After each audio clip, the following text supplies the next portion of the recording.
Cleveland Indians host the Detroit Tigers, who are in a heated race for the AL Central title. With 19 regular season games remaining, Miguel Cabrera, Prince Fielder, and the rest of the Detroit Tigers are focused on one thing: winning the division. Today, the struggling Cleveland Indians hope they won't fall prey to their division rivals. Welcome to Fox Saturday Baseball. On a beautiful afternoon here in Cleveland, it's division foes, the Detroit Tigers and the Cleveland Indians. And as we check the standings in the American League Central Division, the White Sox already a winner today. They lead the Tigers by a game and a half. Good afternoon, everyone, and welcome to Cleveland. Mario and Pemba, glad to have you with us for Fox Saturday Baseball here today. Now, as September rolls on, the pennant races are as well, and with each game comes added pressure. And as we bring in my partner, Tom Verducci, there's no doubt the Tigers have answered some of that pressure. They've won 3 consecutive ball games. Well, we've been waiting for the Tigers to get hot. As Justin Verlander said, this is a team that plays well under pressure. They certainly proved it this week, losing the first game against the Chicago White Sox and then coming back to win now the next 3 games. But as he said, no matter who you play this time of year, all these games are pressure games. All right, now the Tigers have some weapons in their lineup. There's no question about that. Maybe the biggest weapon, though, is Miguel Cabrera. Well, there's no doubt about that. He leads the American League in slugging, have another great September hitting .333. The number that stands out for me, his walks are down. That means you cannot avoid Miguel Cabrera anymore. Why? Prince Fielder hitting behind him, working through the middle of the lineup. That's a tough task for the Indians. Well, despite a tough season for the Indians, they are still 9-7 against the Tigers this year. They're hoping to continue some of that magic here this afternoon. The Tigers' bats have come alive. Prince Fielder, Miguel Cabrera, and the Tigers chasing down the White Sox, hoping to make the playoffs for the 2nd consecutive season. Tigers-Indians is coming up next on Fox.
Afternoon, the Tigers and Indians under clear skies. Mostly sunny here this afternoon. Temperature a very crisp 67 degrees. And the Tigers and Indians this year, the Indians lead the season series 9-7.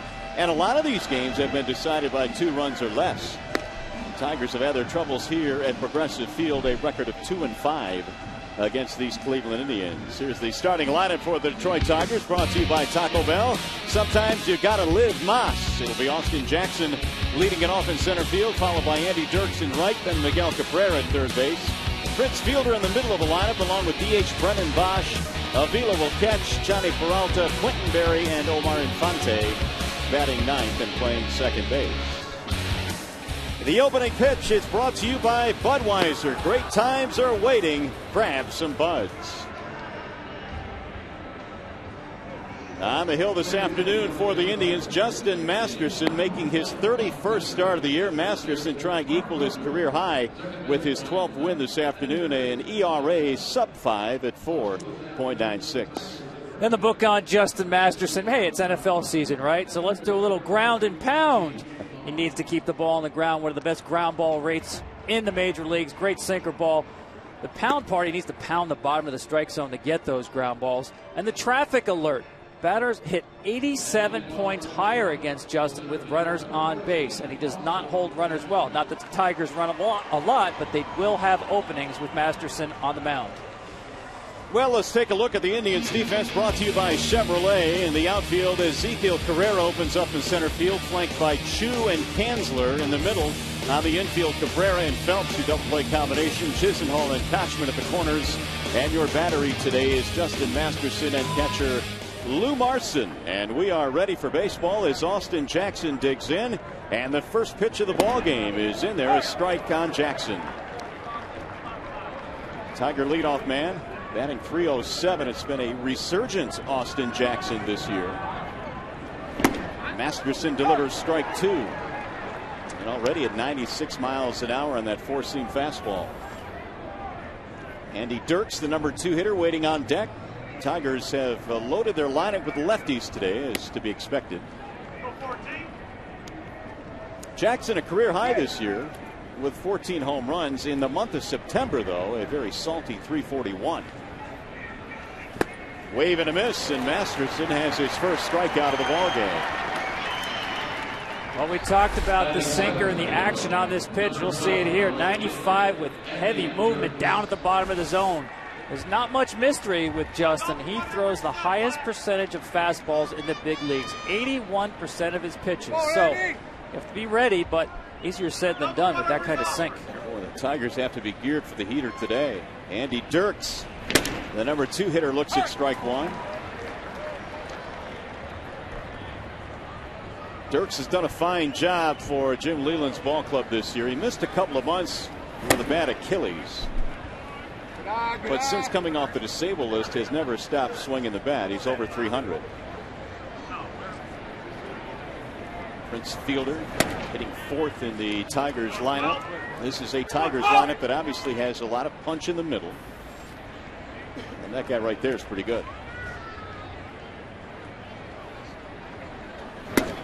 Dirks takes a strike on the outer edge. Another fastball from Masterson. I mean, it's like watching a pitching machine. You drop your quarters in, and here come the heaters, right? Now, he does have a slider.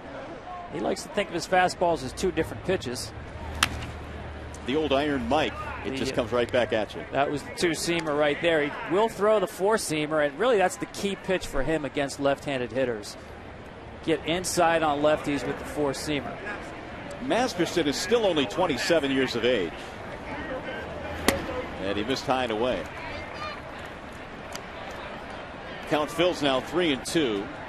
You see the splits on Masterson. He's allowed 13 homers against left-handed batters. And the average much higher as well.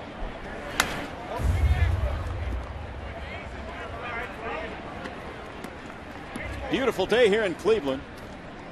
There was some rain in the area yesterday. Cleared out for game 1, in which the Tigers won behind Justin Verlander last night. And a spectacular day today. Dirks takes ball 4, and Masterson has issued a walk. Well, the umpiring crew for this one here today: Mike Winters calling balls and strikes, Mark Wegner at first, Brian Knight at second, and Wally Bell is your third base umpire. Now Miguel Cabrera. And Tom, this is a guy that obviously is focused on getting his team to the playoffs, but he in Triple Crown categories is near the top on most of them. And he waves and misses. Yeah, I mean, it's almost hard to believe that he has not yet won an MVP. He's come close before, losing out to Josh Hamilton. Here again, no mystery, except again the movement. Looks like Justin Masterson is on with that sinker. Masterson beat the Tigers back on September the 4th and was outstanding in that game. Another swing and a miss. You know, you see the velocity too. Besides that movement at 95, there's not a lot of pitches that can run it up there. And yesterday, Justin told me he's throwing the ball harder right now than at any point of the season.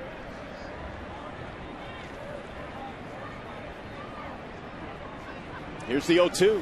Swing and a miss, and he dispatches Cabrera quickly.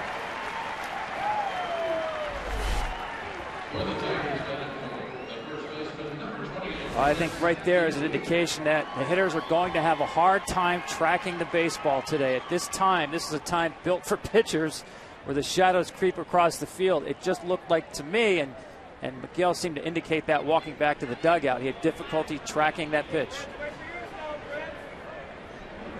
Here is Prince Fielder. And Cabrera apparently saying, I couldn't see it. Some shadows creeping across the third base line and into left field, but otherwise nothing but sunshine here at the ballpark. A challenge indeed. Prince Fielder wearing the sunglasses. Batting .306 this year. Tigers, as you mentioned, Tom, not much of a base stealing team. They have a little bit of speed at the top in Austin Jackson, but by and large they live by their thumpers in their lineup. Yeah, they do. It's a team that is not going to steal bases, as you mentioned. They do hit it to a lot of ground ball double plays. This team is really built through the middle of the order, not much around it. It actually reminds me more of a National League type of lineup, where if you can control the middle, the bottom of the order has not done a lot of damage. 12th in the league in runs scored out of the last 3 spots in the lineup. That's why I say it reminds me of a National League lineup. Pitcher does have some bailouts at the bottom of the lineup, but you better be careful in the middle.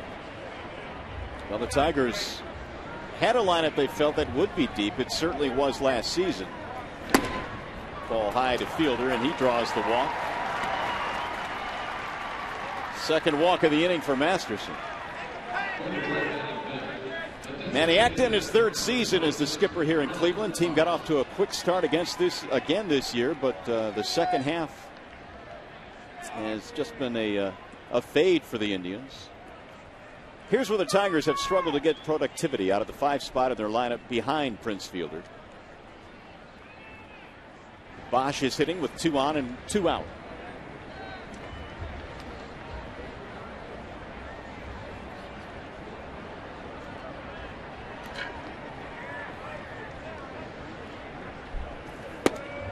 And Masterson missing low, and another fastball at 94 that time. 1 ball and no strikes. That's the approach you want to take. Stay off of those pitches that start knee high and go out of the zone. We've seen Cabrera swing at pitches out of the zone. Try to get Masterson to get that sinker up even just a little bit. You've got a chance.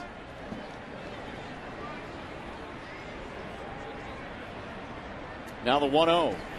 Way outside. 2 balls and no strikes. That'll bring Lou Marson out to the mound. Mentioned Masterson pitched well against the Tigers his last time out, giving up just 2 runs in 6 innings. And now Ruben Niebla, the interim pitching coach, will head out to the hill as well.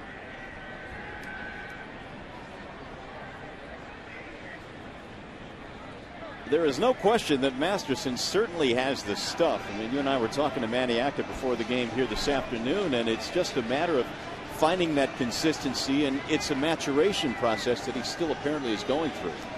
We talked about this in the scouting report. He's a different pitcher with runners on base, and especially against left-handed hitters. He still is not yet at the point where he really trusts that 4-seamer, as we've seen against Bosch. His security blanket is that sinker, and sometimes, especially against lefties, he doesn't control it as well. 314 with runners on as opposed to a much lower batting average with the bases empty. Bosch fouls it away. Had a rip on 2-0. And see, that was the visit to the mound. You could throw 95, 96 with your four-seamer. Trust them. That's a fastball count there, 2-0. Bosch knows he's getting a fastball. Masterson went to the four-seamer, and he gets a foul ball off of it when a hitter is sitting on it. That's how good his stuff is. He needs to trust it a little more.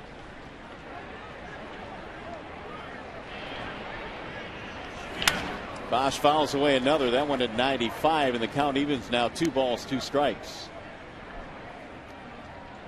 It's been an uneven year for Brennan Bosch. He began the season in the 2 slot in the Tigers lineup. Many thought he would have a huge year batting in front of Miguel Cabrera and Prince Fielder, but it just didn't work out that way. He's batting in the 5-hole today against the righty. But as Jim Leland likes to say, they are a much deeper lineup when Bosch is performing offensively. And a ground ball to third, right through the legs of Lonnie Chisenhall. Andy Dirks rounding third. He will score. Throw to third. Ball dropped by Masterson, and the Tigers have the lead.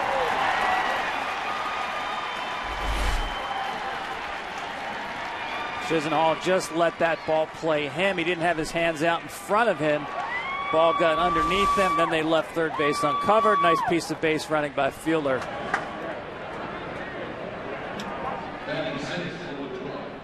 Early lead for the Tigers. On the air by the third baseman, Lonnie Chisenhall. First and third now. Another lefty stepping in, and Alex Avila. Avila batting .242, has struggled in his last 10 games.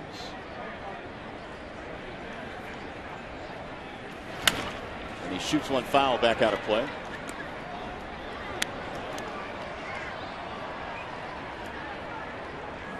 Avila last year had himself an all-star season. This year he has struggled to get it going offensively, and really Jim Leland could not take him out of the lineup down the stretch last year, and it may have cost them in the playoffs.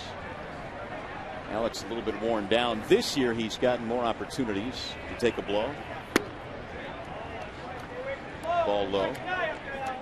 Gerald Blair was signed in the offseason, so Avila has seen a little bit more rest down the stretch this year. Well, it's still the toughest month for a catcher, September. Historically, even the great catchers wear down, have low batting averages at the end of the season. Avila, no different, having a tough September thus far. Masterson missing again. 2-1. A couple of walks in this inning for the Indians right-hander. One of them has come around to score.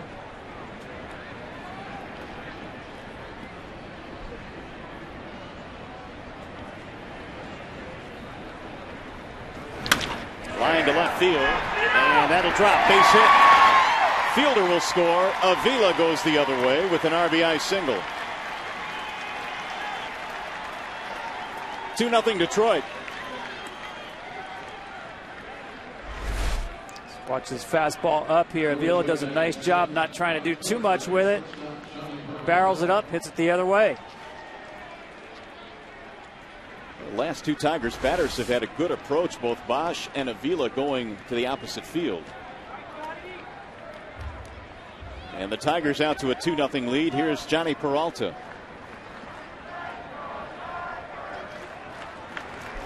.253 for Peralta this season. He sits safely in his last 5.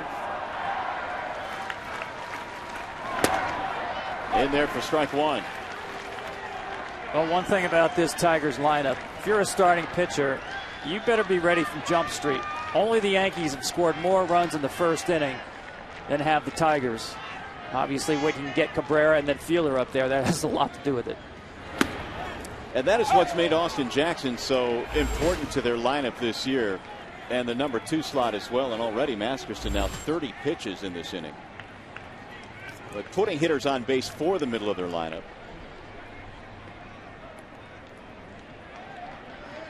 And you see Masterson finally went to a slider right there. Let's see if he doubles up on it. 0-2 on Johnny Peralta. Came back with a fastball, missed it up. Peralta, the former Cleveland Indian, this is where his career began.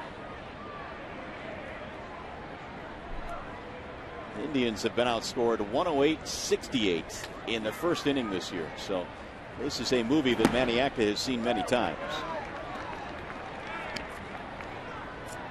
2-2.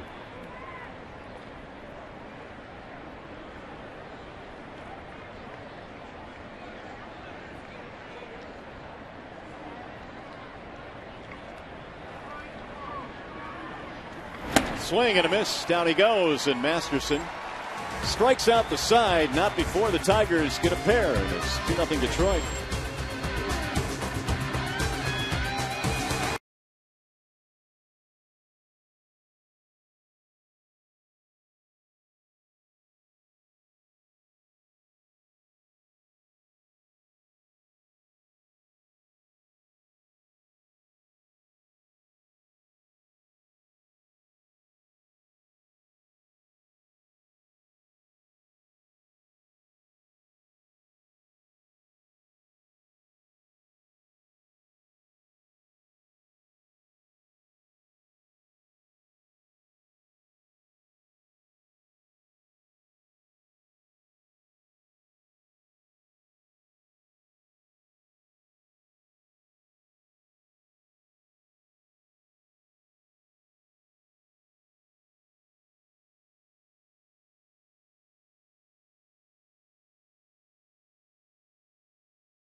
Gotta live Moss. It'll be Shin-Soo Choo leading it off in right field, followed by Asdrubal Cabrera. Carlos Santana, the DH. Russ Kanzler will bat cleanup. Chisenhall at third. Kochman at first. In the bottom three of Court Phelps, Ezekiel Carrera, and Lou Marson. And they will be facing Anibal Sanchez, making his 9th start for Detroit after coming over in a trade 2-5 with an ERA of 4.40. And for Sanchez, it's been a season of change. Of course, he's changed leagues, so as you would expect, ERA a little bit up, strikeouts down in the tougher American League. But he's also throwing his changeup a lot more in the American League.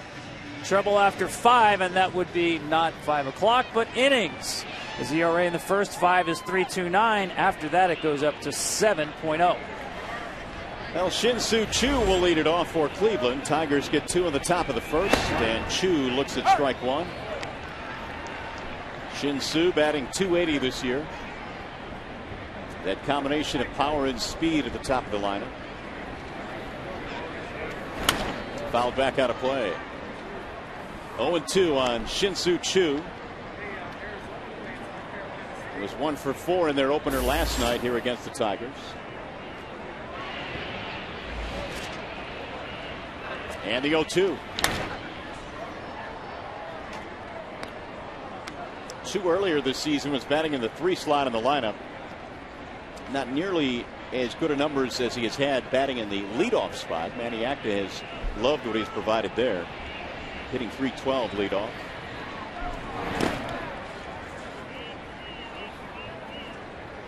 One ball and 2 strikes.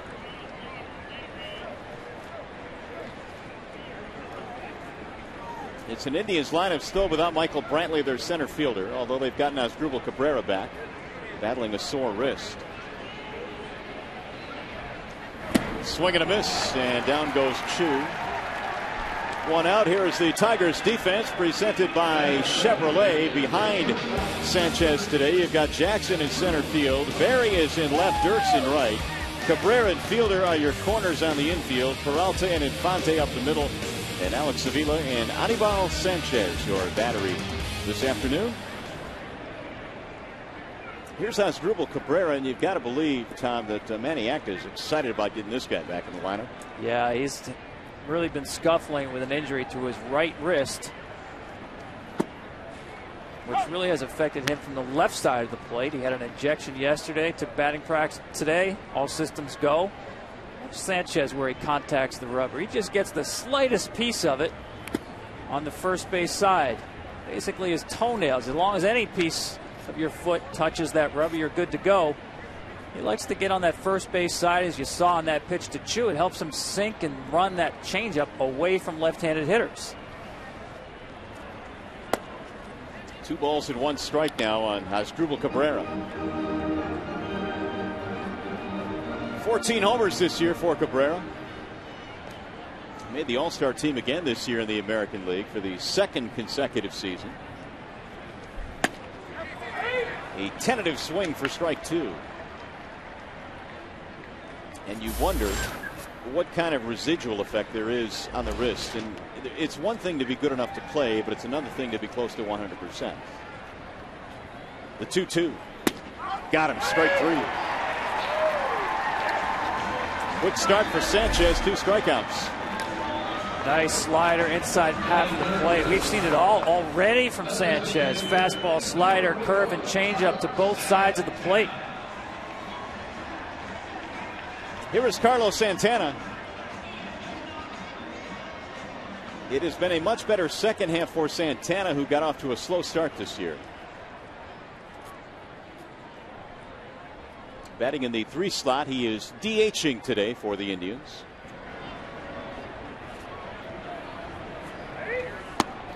Ball 1. Really a contrast in pitchers so far. Santana, you see, looking around the lineup, it's hard to find someone hot in the second half for Cleveland, but here's your guy right here. We talked about Masterson and just the number of fastballs he throws. Sanchez quite the opposite. I don't think he's thrown the same pitch twice yet. He's got them all. He's got the slider, the change, the curve, and the fastball. And Anibal, of course, coming over in the trading deadline deal that also brought Omar Infante to the Tigers. Tigers gave up one of their top pitching prospects in Jacob Turner.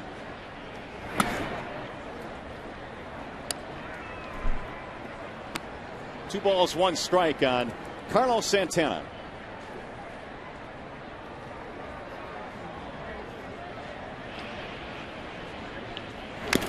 Foul straight back, 2-2.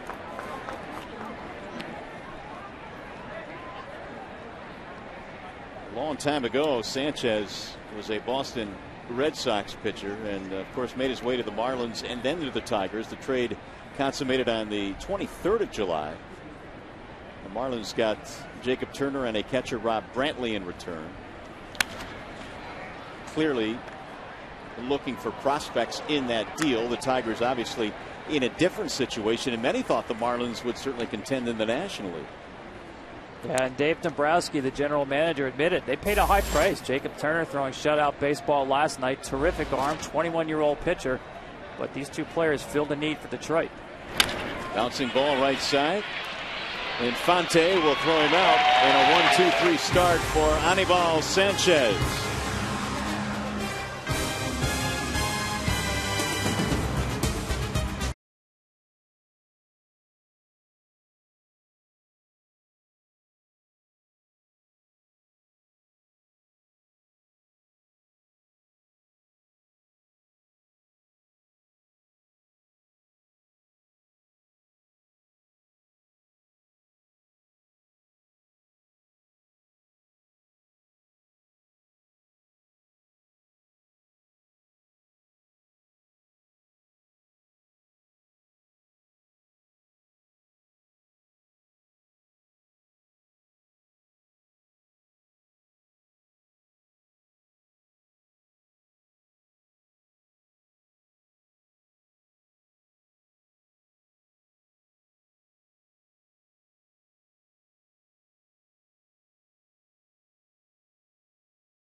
Taco Bell, sometimes you've got to live Moss. And by DirecTV. Now NFL Sunday Ticket is included at no extra charge when you switch.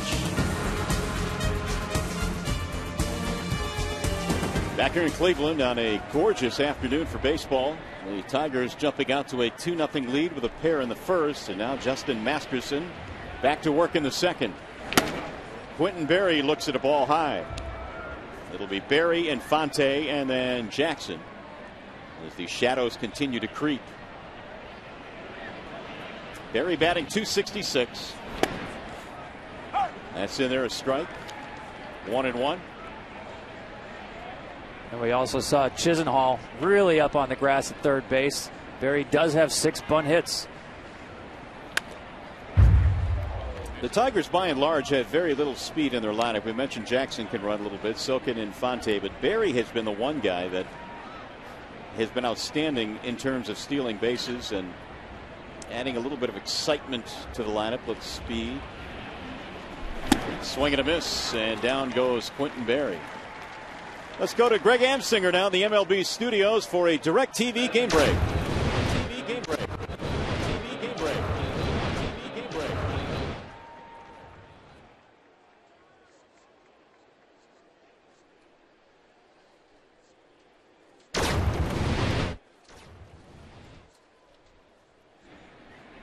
And so the Tigers trying to take advantage of their opportunity here against the Indians, a team that in the standings has struggled but has played them very difficult, and they're trying to keep pace now with the White Sox. Omar Infante, the batter, batting .255.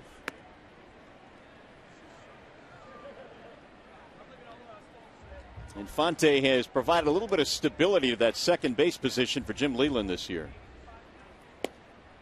And they ran through quite a few candidates early in the season. Ryan Rayburn, Brandon Inge when he was a member of the Tigers, Danny Worth, Santiago, but the addition of Infante has really solidified second base.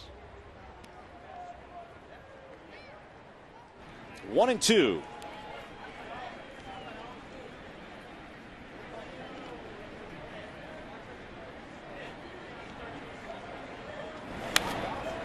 Masterson looking for a much quicker second inning. He threw 33 pitches in that first for the Indians. And we've already seen him go to a little bit of a plan B this inning, mixing up his slider. He's thrown 3 just in this at bat to Infante. Omar Infante has been known his entire career as a really good fastball hitter. And he will put a charge into one every now and then. He's been a good, solid big league player, made an all-star team in the National League. And a bouncing ball back up the middle. Crossing the bag is Cord Phelps, not in time. There's that speed by Infante as he legs out an infield hit. That's a very difficult play for a second baseman, just to get enough on the throw to make it close here. As you mentioned, the speed of Infante. He smelled that hit. Tigers have their second hit of the game. Here is Austin Jackson. He struck out to start the ball game.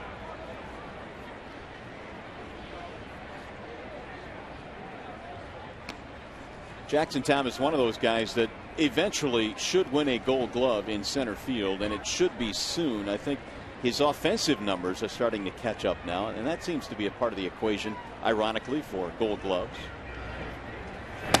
There's no doubt that the coaches and managers who vote on the award know that offense will get you attention, put you at top of mind, but I think he certainly has played Gold Glove caliber defense. Covers tremendous amount of ground. He's terrific going back on balls especially.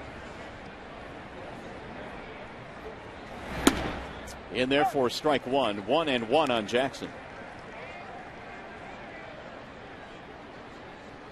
Much of Jackson's improvement this year can be traced to the fact that he has cut down on his strikeouts. He struck out quite a bit last season. He got rid of a leg kick that he was using last year.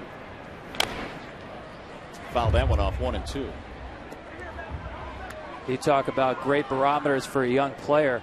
cutting down on the strikeouts, as you mentioned, and increasing the walks, career-high walks, especially for a leadoff hitter. You don't see it often where someone here at the age of 25 makes a dramatic leap in plate discipline, but Austin Jackson has done it this year. Yeah, and his biggest improvement has been in the on-base percentage category. His power numbers are up. But he's been getting on base, which obviously in this lineup with Cabrera and Fielder in the middle is critical. Yeah, and that pitch right there defines to me his improvement. 1-2 slider just off the plate, and he stayed off it. Great discipline. Runner goes. And a bouncing ball foul. And Infante was on the run.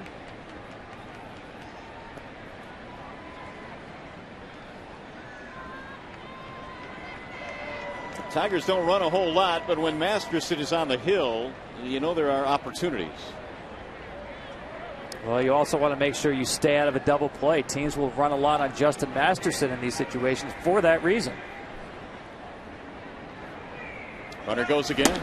Strike call. Throw down to second is high. Jackson is out on strikes. The throw from Marson sailed a bit. And Jackson thought this pitch was away. Masterson gets the call. And a rare stolen base for the Tigers. 2 outs with a runner in scoring position now for Andy Dirks. One of the 2 walks that Masterson allowed in that first inning, and both of the walks came around to score.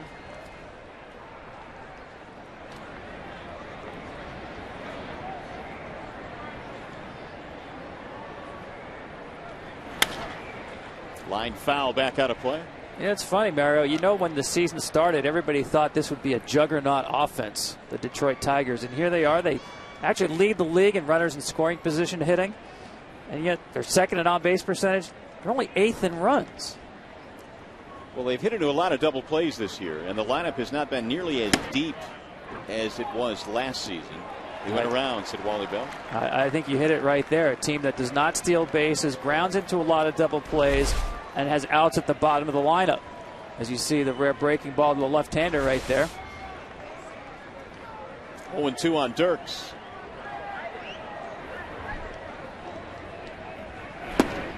And he got him. Mike Winters flinched a little bit, but eventually called him out. 6 strikeouts for Justin Masterson.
Great times are waiting. Grab some buds. Bottom of the second here in Cleveland in a 2-0 ball game. Tigers over the Indians. Russ Kanzler will lead things off. It'll be Kanzler, Chisenhall, and Kochman facing Anibal Sanchez, who had a 1-2-3 first. Sanchez recording a couple of strikeouts in that first inning. Wave and a miss by Kanzler, who spent this season at AAA Columbus and showed some pretty good power numbers. 22 home runs. He knocked in 79. A productive minor league season. Sanchez pounding the strike zone, 0-2.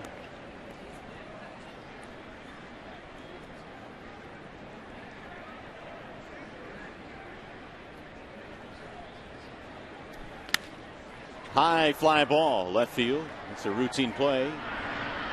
Very into the sunlight. And one gone. Tonight, college football returns to Fox as Aaron Andrews, Eddie George, and Joey Harrington get you ready for kickoff with the Ford Fox College Saturday pregame show. Then Heisman frontrunner Matt Barkley and second-ranked USC head to Palo Alto for their toughest test as they take on 21st-ranked Stanford in the Pac-12 opener for both teams. Coverage of Fox College football presented by Geico begins at 7 p.m. Eastern, 4 p.m. Pacific. Strike called on Lonnie Chisenhall. Batting .289, Chisenhall. Drawing some rave reviews today from Manny Acta. He had some really good bats against Justin Verlander yesterday. Good looking young hitter. They weren't sure they were getting him back at all this season. He broke his right wrist back on June the 29th and had surgery. He's able to get back into the lineup here, and after the season's over, to make up for that lost time, he's going to go play winter ball in the Dominican Republic. And one of the things he needs to work on is hitting against left-handed pitching, and he will see plenty of that in winter ball. The 2-1 in the air, left field. Barry camping under this one. 2 gone.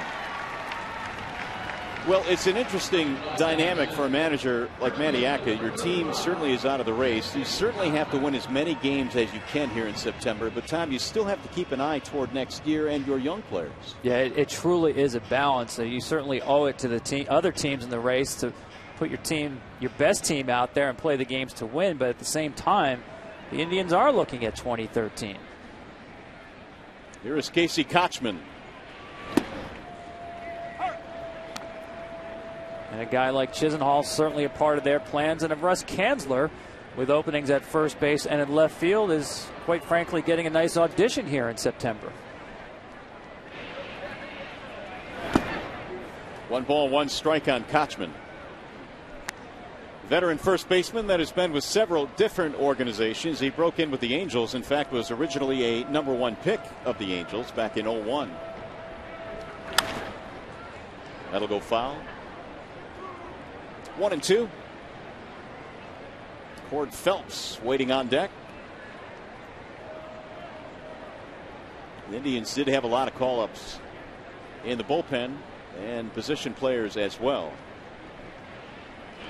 Kochman's numbers down this year. Sanchez thought he had a strikeout, was headed back to the dugout. 2-2.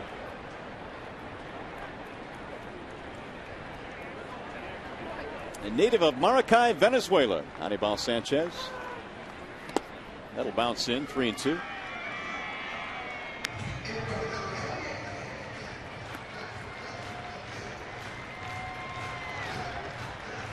Kochman last year hit over 300 with Tampa, playing for Joe Madden and the Rays. And numbers down this year, though.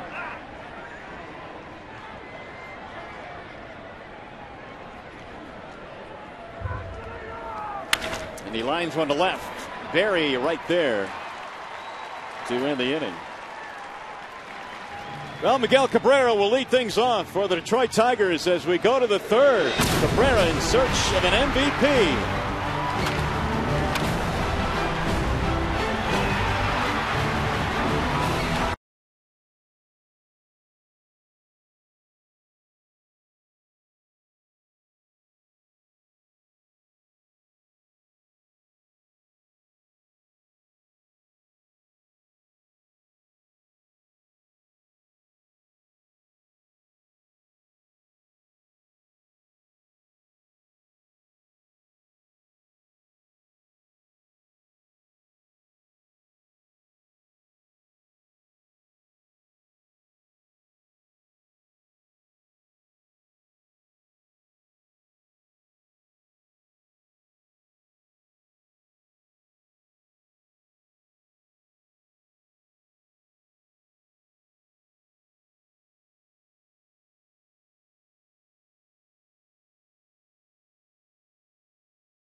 For the Tigers here as we go to the top of the third in Cleveland. The Indians and the Tigers 2-0 Detroit so far.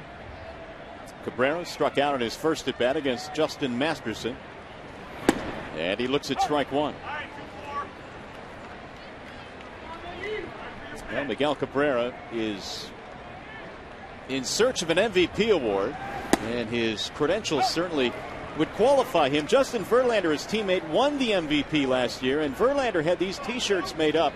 Keep the MVP in the D. Vote for Miggy as the MVP this year, and he's, I guess, looking for some votes for his teammates.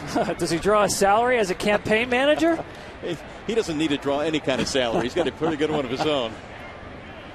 But I think it's neat, and obviously Verlander won the Cy Young and the MVP last year, and he is supporting his teammate, who he really believes deserves it this year.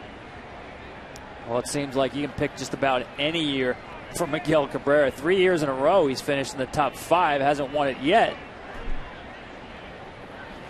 Here's the 0-2. Checked it. Did he go? Did not. Well, the one that sticks out to me was 2 years ago when Josh Hamilton won it. Hamilton missed a good portion of that season. Cabrera had a terrific year.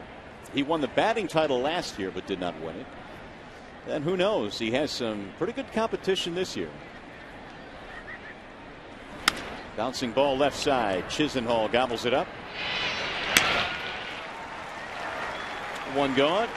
Here are some of the other candidates, and it's going to be tough time to pick from this group. Now, Mike Trout has some good numbers, but I think his better numbers are the secondary numbers. Yeah, certainly the defensive component, the base running ability by Trout is a little bit of a separator, but I think it's too close to call right now, to be honest with you. And I think this is what MVPs are made of. The last 2-3 weeks of the season, the big hits that get a team in. Agreed. And both teams vying for a playoff spot, so both certainly will be in the spotlight and have their opportunities. Really, quite frankly, Mario, I wish a lot of voters would really wait to make a decision or even identifying a favorite. Let the season play out, because as I said, especially in a year such as this, you see the swing and the miss on the slider. It's too close to call. There's many teams in the mix in terms of playoff potential. Let the season play out rather than identify the candidate you want to vote for. Bouncing ball to first, right at Kochman. And there are two gone. Well, when you talk about Mike Trout, you have to talk about defense. And he robbed Prince Fielder of a home run for the final out of a 6-1 victory for the Angels in Anaheim last week. And this is the component that Trout can bring for you. Yeah, and he's done that several times this year. And Fielder's getting close to his 30 home runs, but obviously had one taken away right there. You talk about gold gloves. Austin Jackson and Mike Trout certainly in that discussion, center field. Bosch looks at a strike and a breaking ball. It's really interesting to see Masterson make an adjustment here. As you mentioned, another breaking ball right there, throwing it for strikes. The 0-1. 1 ball, 1 strike on Bosch. Masterson in his days with the Red Sox pitched really well out of the bullpen. The Indians decided that they were going to go forward with making him a starting pitcher.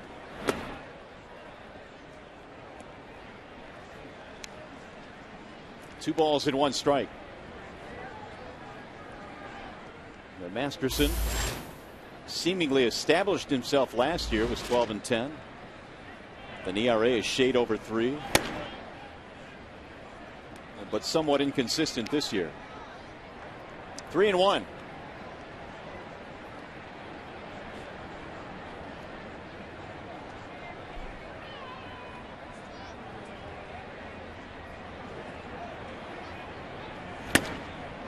And you lost him.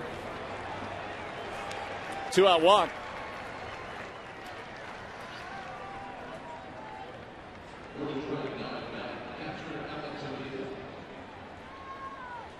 Hey, don't miss the biggest event of the season. Fox Fantasy Football presented by Burger King. Easy league setup. Fox Fantasy Insider info. Always free to play. Play in a private league with a group of friends or join a public league. Sign up today at foxsports.com/fantasy. Here is Alex Avila now with 2 outs.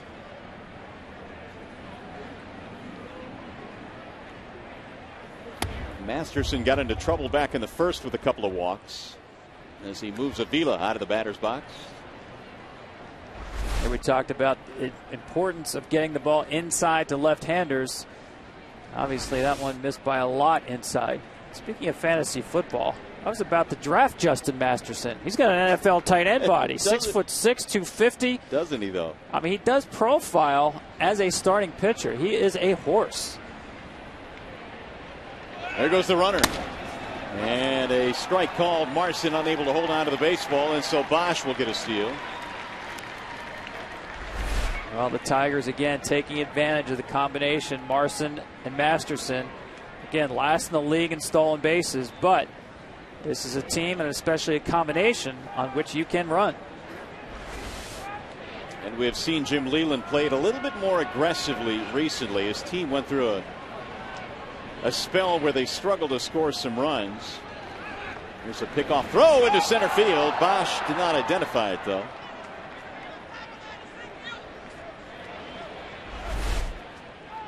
Just a timing play here. The play at second base with Cabrera, and he's going to hook that throw away from him.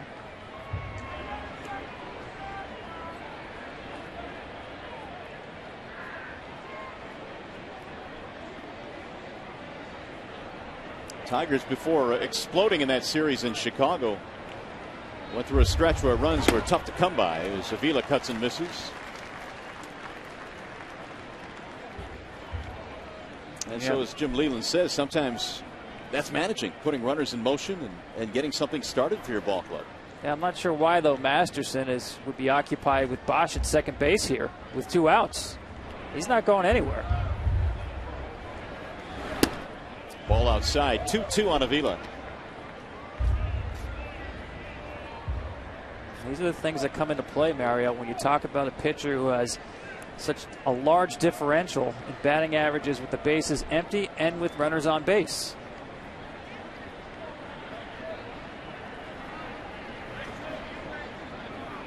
And he missed inside, 3-2. Well, as Manny Acta told us before the game today, it's just all part of the process for Masterson, who is still only 27 years old.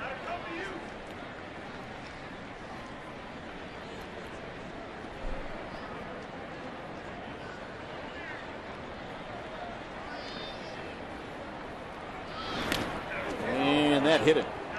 Boy, Avila is drilled with a 3-2 pitch. This time trying to get inside with a breaking ball, and it rides in on him. It's interesting watching Masterson. I talked about Bosch at second base with 2 outs. He's not going anywhere. But the last 2 pitches Masterson has thrown, he has actually begun moving towards home plate with his eye on second base. You see how the delivery started. He's watching Masterson. He's not picking up the target until, I want to say, midway through his delivery, but certainly after it has begun. You know, that could be a little bit disconcerting for the hitter as well. Wondering why the pitcher is looking to second and not concentrating on the target. Here's Peralta. He struck out in the first. And he sends a ground ball to third. Chisenhall gobbles it up. And the threat is over. Tigers get a walk and a hit batter, and strand of pairs. Still 2-0 Detroit.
presented by MasterCard.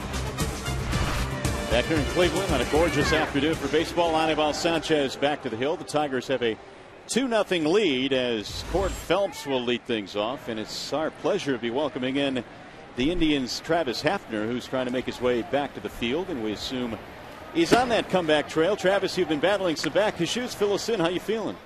I'm doing great now. Took BP the last couple days, and hopefully a couple more days, and I'll be back soon. There's a pop-up. Foul ground, third base side for Cabrera, and one gone. Well, how important, Travis, is it for you with 2012 dwindling now to get back on the field and finish up strong here and have a good feeling about this year? Yeah, I just want to get back, show I'm healthy and, finish up the year strong. Travis, one of the things I wanted to ask you about, this park so well. This time of year, this time of day, talk about the difficulty in the batter's box tracking pitches through the different light. Yeah, with the shadows the way they are right now, it'll be pretty tough until about maybe the end of the game, the last couple innings. But here for a while, it's going to be tough seeing the ball with these shadows. Bouncing ball to first. Fielder will feed Sanchez for the out. 2 gone. Well, Travis, you've got a new son now. Tripp was born recently. How have your sleeping patterns gone?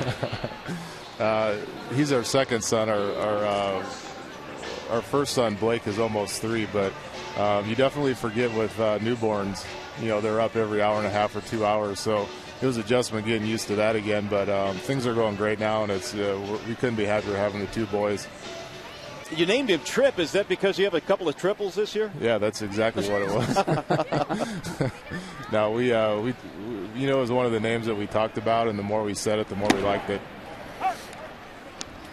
Lou Marson, the batter, here with 2 outs. We're chatting with Travis Hafner. And Travis, can you put your finger on the pulse of why this team has struggled in the second half so much the last 2 years? It's tough. I mean, if we knew the answers, I don't think we'd be going through it. But it just started with this one road trip. We just struggled pitching and hitting, and since then we've had a hard time getting going with the bats. I don't know if people are maybe pressing a little bit, trying too hard, but not sure what it is. We're not playing up to our capabilities right now. Lou Marson strikes out to win the inning. Travis, best wishes. We wish you well and get healthy soon. All right, thanks for having me, guys.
$15 minutes could save you 15% or more on car insurance. And by the all-new Dodge Dart, Dodge, new rules. Back here in Cleveland, where the Tigers are on top of the Indians, 2-0 is our score as we go to the top of the 4th. Quentin Berry will lead it off. It'll be Berry, Infante, and then Austin Jackson facing Justin Masterson. Berry, a strikeout victim back in the second. And he looks at ball one. Jim Leyland stacking the lineup with as many lefties as he possibly can today against Masterson. Berry getting an opportunity to play. Hasn't played a whole lot in the second half. And he drives one to right field, a base hit. Well, let's go to Greg Amsinger in the MLB studios for a DirecTV game break. Thank you. Let's check in on the Yankees taking on the Rays. Curtis Granderson connects his 39th home run of the season, and he wasn't done. Back-to-back jacks from the Bombers. Eduardo Nunez, his first of 2012. Keep in mind, the Yanks and O's are tied atop the AL East. It's 3-0 Yanks in the fourth. If you call yourself a sports fan, you got to get DirecTV. Call 1-800-DirecTV. Guys, back to you in Cleveland. Greg, thank you. Omar Infante will stand in now with the leadoff man on here for the Tigers. Well, what do you make of the American League East? I mean, the standings now have really opened up some eyes with Baltimore at the top. Well, Tampa Bay has pitched their way back into it. Still not much offensively, even with Longoria. But you saw when you play the New York Yankees, you have to defend the home run. You got a chance of beating them if you keep them in the park. Yankees having to sweat it out down the stretch this year, and that's something they're not too accustomed to.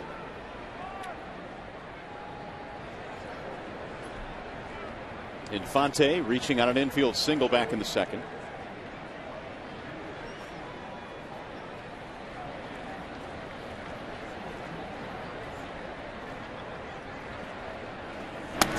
And Masterson missing up and in.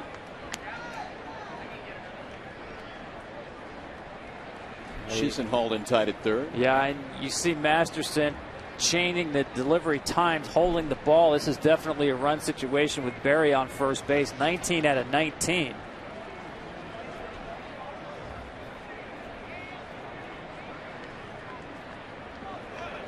Oh, they had a pitch out going, and Berry looked like he was on the move with the brakes on. Yeah, not a bad idea there. 1-1 count. I got to believe that Infante is going to see all fastballs in this at bat. Berry could go at any point, and he acted the manager guessed right there at 1-1 was his pitch of choice. A couple options here. The way Infante handles the bat, you can start the runner and play hit and one. You can go straight steal. Again, another fastball. Runner goes. Hit and run, slap to center field, base hit. Berry is on his way to third. He's in there standing up. And Jim Leyland pushed the right button there. Yeah, everything lined up. Look at that fastball up in the zone. That's very easily popped up, and Infante does a nice job getting on top of that ball. So the Tigers have him set up now at first and third for the top of the lineup, Austin Jackson, who has found it tough sledding so far against Masterson. A couple of strikeouts. Jackson.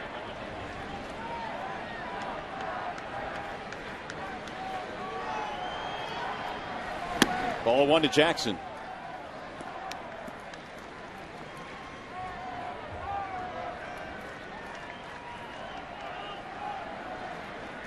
Berry led it off with a base hit. Infante singles him to third. And right now 80 pitches for Justin Masterson. High fly ball to center. Cabrera backing up. This will be deep enough to score the run. Berry will come in with ease. Sacrifice fly and an RBI for Jackson.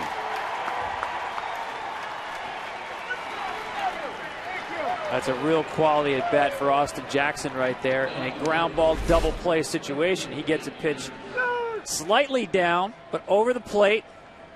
Uses the big part. When you have runners on third and less than 2 outs, use the big part of the field.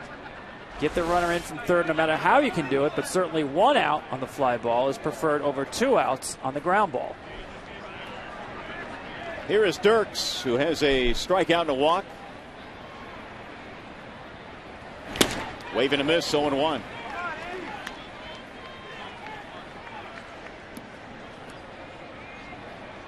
Tigers manufacturing a run here with a little bit of speed that they do have in the lineup. They execute the hit and run, and then the sacrifice fly, which is something that is encouraging for Jim Leyland to see from the bottom of their lineup, because they just have not gotten a whole lot of production there. That's a great point. Not only do you get that production, but you wind up buying more plate appearances for the middle of your lineup.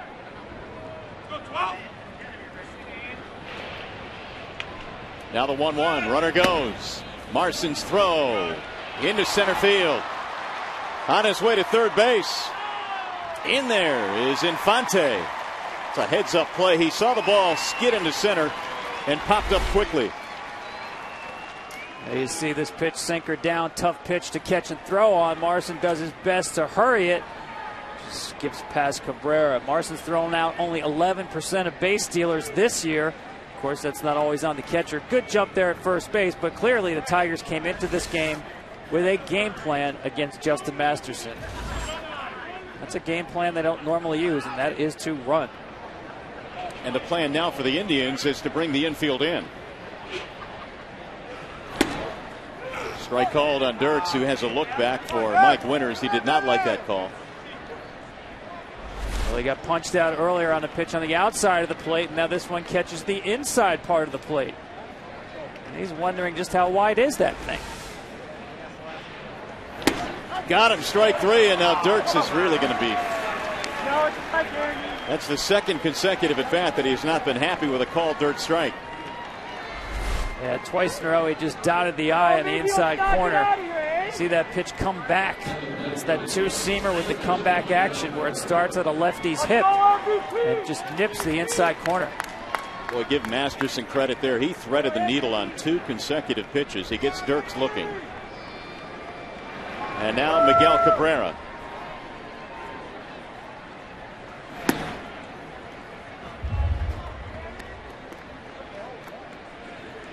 You can look as deep as you want on the numbers on Cabrera, but one of them that sticks out is his runners in scoring position with 2 outs. 465 this year. The definition of a clutch hitter. And I believe one reason for that, Mario, is that he does use the whole field, especially with runners in scoring position. Generally, he's going to hit fastballs the other way, up the middle to the right side. Breaking balls he will pull if you leave them inside or over the plate.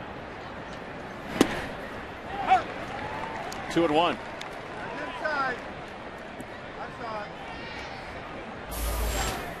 Fielder on deck.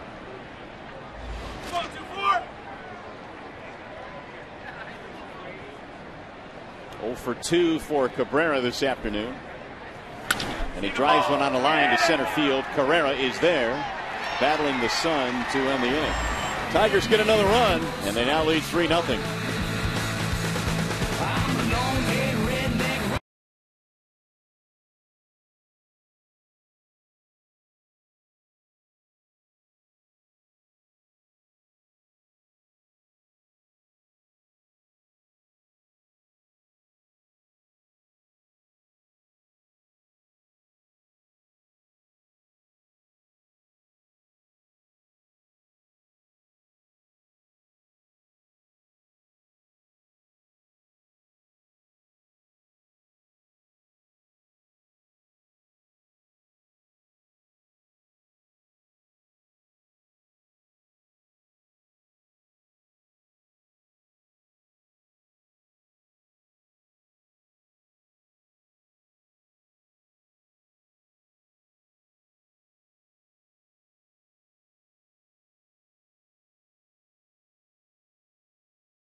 3-0 in favor of the Tigers, and Shin-Soo Choo will start things off for the Indians.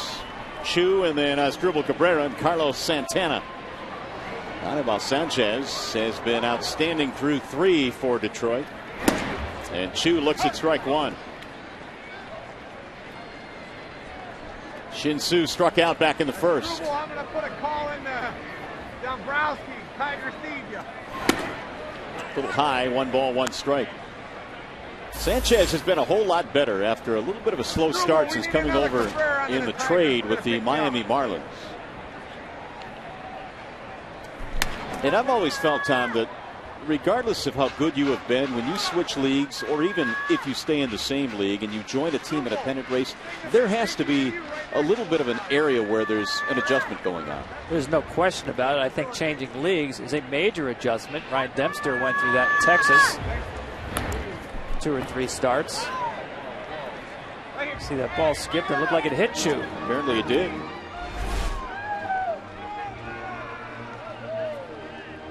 Right off the shoe top. But I think it's also when you're a pitcher like Sanchez, you have 4 pitches, you like to mix them up. Getting on the same page with your catcher, to me, that really takes some time as well. And today it looks like Avila and Sanchez are in rhythm. He has been working very quickly, Sanchez has. Certainly part of that is once your team hands you a lead, control the pace of the game. Stay around the rubber, get the ball, deliver it. Well, one of the things the Tigers did when they acquired Sanchez was to have Avila catch him in all of his bullpen sessions to get him more acquainted with the right-hander and his stuff. That is the first base runner of the game for the Indians. Fouled straight back by Cabrera. 0-1 on Asdrubal Cabrera. Struck out back in the first. The other thing about Sanchez is that he's a somewhat quiet personality. Jim Leland was talking about that as well, and how maybe it takes a little bit more time to get used to your new teammates. Sanchez has fitted nicely in the Tigers locker room. There's a strike, going 2. Well, one of the things we learned is he doesn't like to talk the day before he pitches. We did. He gets his game face on 24 hours before he gets the ball. And apparently it has worked for him, because his last 4 or 5 starts, including this one here today, have been really good. Santana, Dombrowski's my uncle. You want me to put in a word for you? Ball low, 1-2 on Asdrubal Cabrera. Indians glad to see him back in the lineup. He's been battling a sore wrist. Last year had a terrific offensive season, but this year has seen his numbers come back down a bit.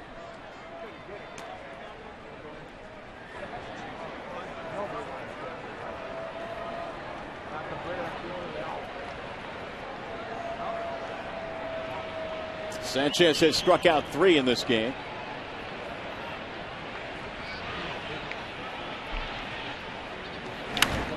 Fouled back out of play. Sanchez, like Masterson, is a guy that teams have taken advantage of in terms of a running game. He also, coming into this game, had allowed 19 stolen bases. After Cleveland, down by 3, doesn't figure to be a running situation, but this time of year, it's one of the advantages of being a spoiler is that the book gets thrown out the window. Well, one of the things that Jeff Jones, the pitching coach for the Tigers, has done with Sanchez is to lower his front foot on his delivery to the plate with a runner at first base. They've shortened, in other words, his delivery home to help speed him up a little bit.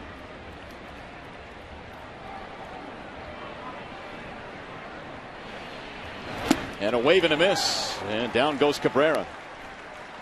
Let's go to Greg Amsinger now at the MLB Network studios for a DirecTV game break. One of the more overlooked players in all of baseball in 2012 is this guy, Adam LaRoche. That is his 30th home run of the season.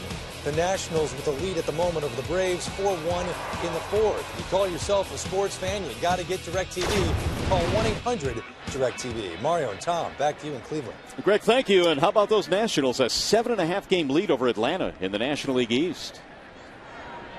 89-55 record. Here's Carlos Santana. Ball 1 inside.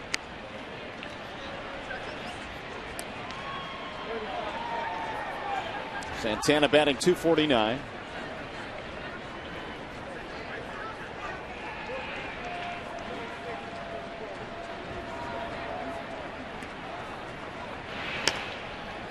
1-2 continues to draw a look from Sanchez. You know, sometimes, Mario, a pitcher gets this deep into a game when he throws his first pitch out of the stretch. And Sanchez went through 10 hitters before he had to do that. It could take a while to find any rhythm, but he looks fine. 2-0. Strikeout to Cabrera on that changeup that we talked about at the top. Swing and miss pitch for him. Jeff Jones, the pitching coach, has felt that one of the things that Sanchez done a little bit better of late to help his numbers out is put away pitches have been much better when he gets ahead in the count. This looks like a double play ball. There's one. There's two. 4-6-3. Indians are turned back. Still 3-0 Detroit.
Fielder will start things off for Detroit. The Tigers have 3 runs, 4 hits. And the Indians no runs, no hits to this point. Justin Masterson back to work.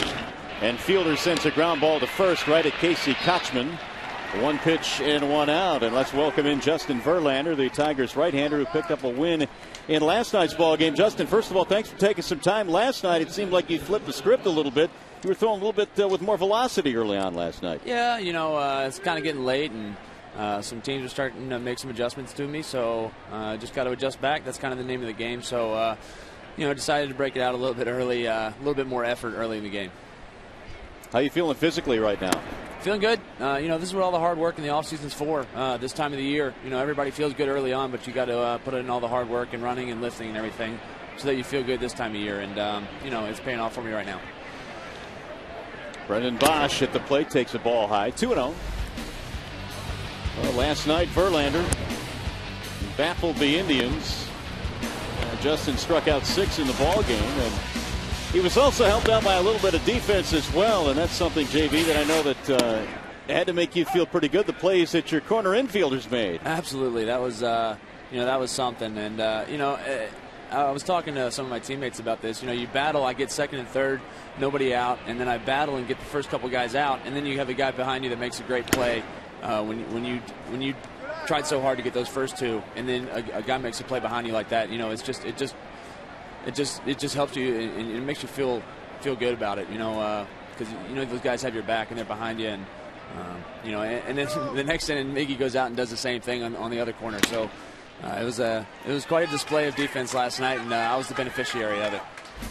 Well, we are looking at it right now, and the first play went to the first baseman, Prince Fielder, who made an athletic play, and that's something Prince doesn't get a whole lot of credit for, is it? No, he's a big fella, but he definitely doesn't get enough credit as he deserves, because he's very athletic for his size. And I think that's something everybody was very pleased about when he came over here. Everybody knows what he does at the plate, but we didn't know how well he run the bases and plays first base. So that was a pleasant surprise for all of us.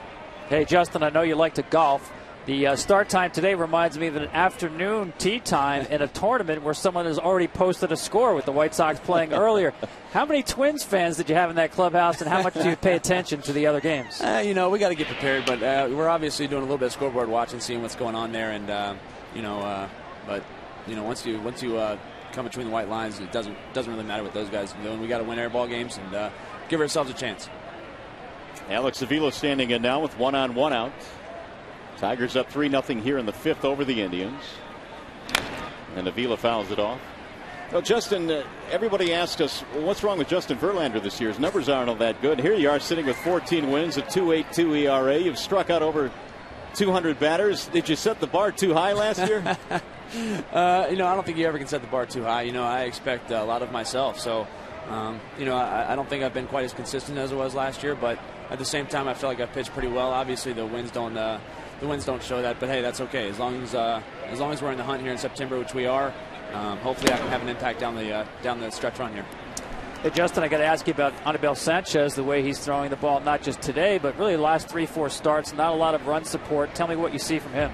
Well, obviously he's got great stuff, and I think that's the first thing you see when somebody's going to transition to the American League is how's their stuff, because it's a little bit more difficult with the DH over here. But obviously his stuff's tremendous, and I really like the way he's been pitching. Obviously, like you said, he hasn't gotten the run support, but that's not indicative of how he's been throwing the ball. He's been throwing the ball extremely well, and I think you're seeing that here today.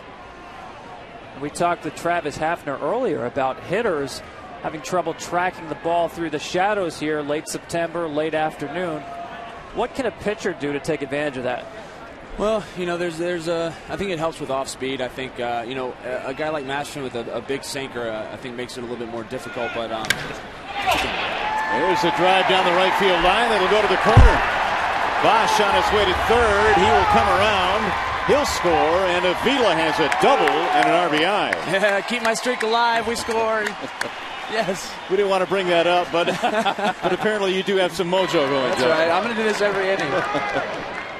Well, you're putting the signs on, too, because the Tigers have turned into a running team today. Once again, starting a runner turns into a run. Yeah, how about that? Put some guys in motion, see what happens. I like it. Well, the RBI double by Avila makes it 4-0 now. That'll bring up Johnny Peralta. Justin, I know that obviously you can't do it alone, and you've gotten some great help this year from Doug Fisker and Max Scherzer. I mean, do you guys kind of feed off each other start after start? Yeah, absolutely. I think pitching's contagious, much like hitting is. I think as a starting rotation especially, you see guys go out there and pitch well, and it makes you want to go out there and one-up them. And I think that's not a bad thing. I think, just our competitive nature, that's the way it is. So, we feed off of one another, and, hopefully all 5 guys can get on a roll, and that's when you really start to win a bunch of ball games, when all 5 of your guys are going out there and giving your team a chance to win night in, night out. 0-1 on Peralta. Max Scherzer, though, has seemingly taken it to the next level. I mean, Justin, this guy is as dominant as anybody has been in the American League in the second half. Why is that? His stuff is the first reason. I think, in the second half, he's just been a more consistent, pounding the strike zone, and I think the guy's got some of the best stuff in baseball, and he's been showing that, and he's been tremendous, and he's been fun to watch, man. It's really impressive what he's been doing, and it's been big for our squad. 1 ball, 1 strike on Peralta. Tigers have added another one here in the 5th inning. They lead 4-0. And a strike call. Justin, I thought you said something interesting last night, that this team plays well under pressure. And at this point of the season, every game is a pressure game. Now, the fan will look at your schedule and say it's favorable in terms of the teams that you're playing. But talk about the mindset that this team has to have regardless of the opponent's record. Well, we just got to go out there and win. That's the bottom line. And I brought that up because I like the way we played against the White Sox in those games that were must-win games. Chicago comes to us and we're down 3, and we got 3 games against them, and we played probably the best baseball we've played all year and swept them at their place. And then we go into Chicago, which is a tough place to play, win 2 out of 3, and that's why I brought that up, because I really felt like our team played our best baseball when their backs were against the wall. So, hopefully we just continue to take that and know that. We need to win every game or have that mentality. Obviously that's tough to go a whole season, and I'm not saying that we don't think we're going to win every game, but when your back's against the wall, I think you see what you're made of, and I really like the way we've been playing lately.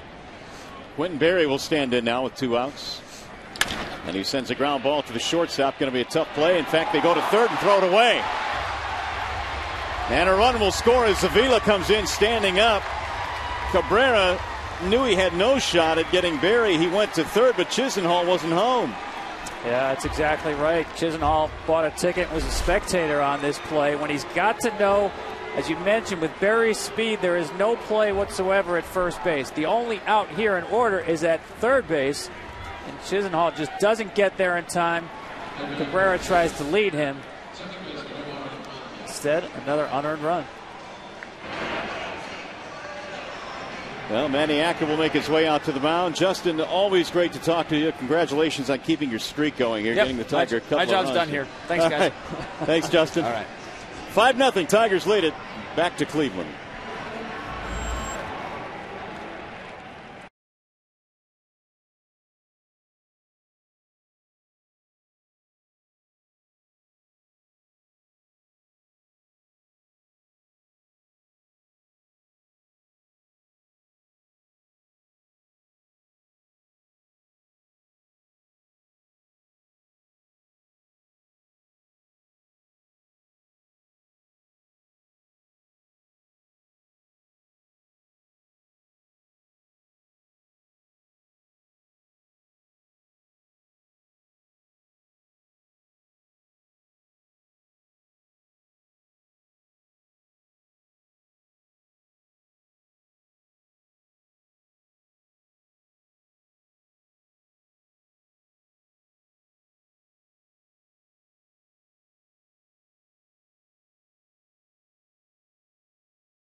Well, Justin Masterson threw 105 pitches in this game. He struck out 8, but he's still responsible for the runner at second base. And 3 of the 5 runs he has allowed, earned runs. He'll give way now to left-hander Tony Sipp. Good fastball, slider, occasional changeup, but slider is his bread and butter. You talked about Masterson and the unearned runs. There goes the runner to third, and out by a mile. Right. Now, what do they say now? Now, I don't think they called time in quite yet. Sipp was not on the rubber at the time. Time was still out. There's some confusion over in the Indians dugout about the defensive alignment. In fact, Chisenhall had gone all the way over to the dugout rail to get some instructions. Quentin Berry is sent back to second base. And Sipp facing Omar Infante. And there he goes again. And now they're going to call him out. I have never seen that ever. Tony Sipp just simply stepped off, and Quentin Berry went again on him. We're going to think about what just happened and come back with some kind of explanation. 5-0 Detroit. Back with more.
Sponsored by the all-new redesigned 2013 Chevrolet Malibu.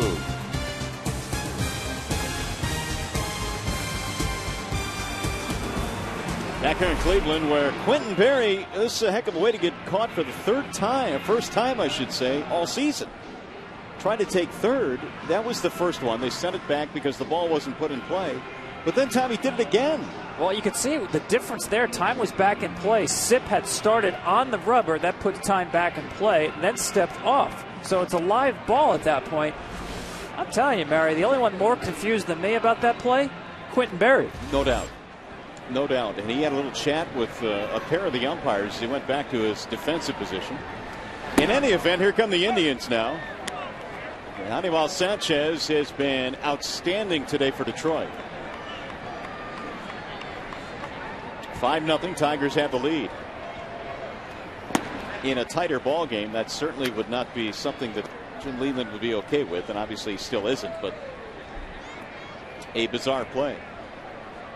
Kanzler leading it off. And Sanchez bounces one in, and the count goes to 2-1. Kanzler, Chisenhall, and Kochman here for the Indians. We're in the fifth. See the pitch count there. This is one of the rare favorable hitting counts the Indians have been able to at least get to. Yeah, they have not had many of those today. Sanchez has been outstanding in first pitch strikes. That's in there, 2-2. And what does he do in a hitter's count? Paints the outside corner with the slider.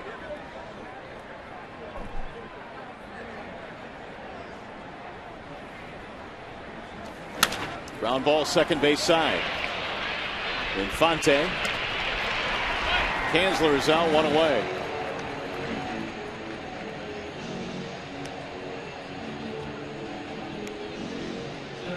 It'll bring up Lonnie Chisenhall.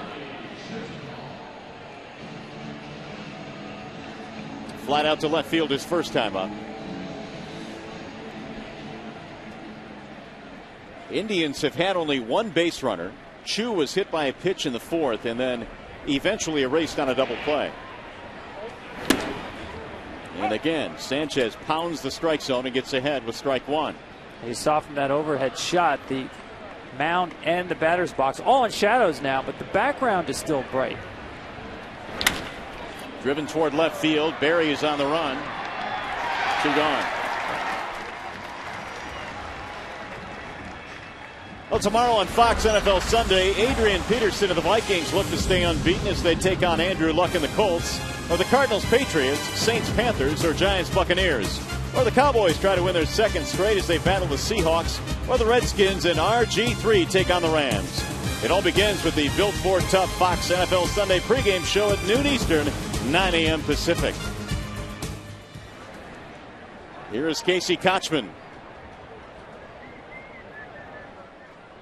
2 out, nobody on here in the 5th. Ball 1 to Kochman. And Mary, I think that contrast was what Travis Hafner was referring to. That it's the later innings really where the light and the hitting get a little bit better. It's almost like a photographer taking a picture with a bright background. The contrast comes into play. We still have a light background, and quite frankly, the lights haven't yet taken effect on the batter's box. There's a strike call, 2-1. Well, it certainly has been difficult for the Indians today. The lights are on here. Sunshine to the right side of the stadium. Ball high, 3-1. Those light fixtures here at Progressive Field are affectionately known as the toothbrush lights, which resemble giant toothbrushes. Kochman takes a strike. I'm not sure that was the image the architects were going for. In fact, I do know that they wanted to pay homage to the factories and the smokestacks here. Very blue-collar, working-class town. Here's the 3-2 pitch. Swing and a miss. Anibal Sanchez has his game going today. 5 strikeouts.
For auto, home, life, and banking, get to a better state.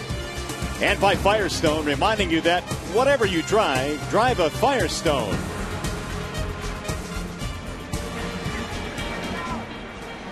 Well, between half innings here, Jim Leland having a chat with the umpires.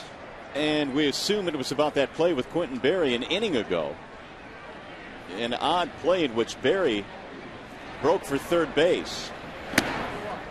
and then was eventually sent back. And on the very next pitch, or before the pitch was even thrown, he broke again and was thrown out. It's like an Agatha Christie mystery. What the heck happened? Who did it? Barry doesn't know. Leland doesn't know.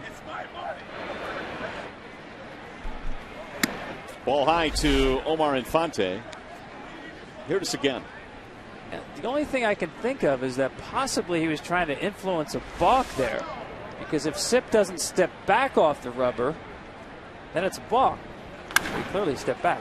That is belted high in the air to left. Kanzler is back to the edge of the warning track.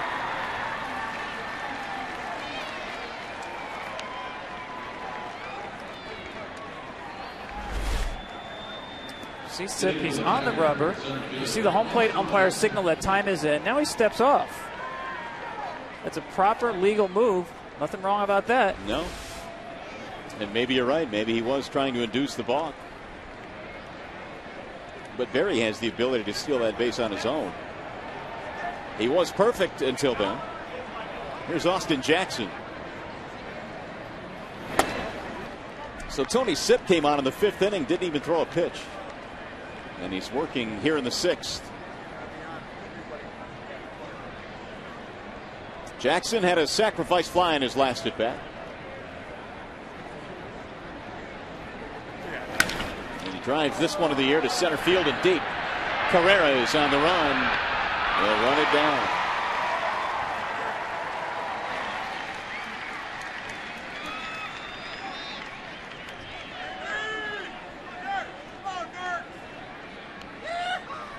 Two gone.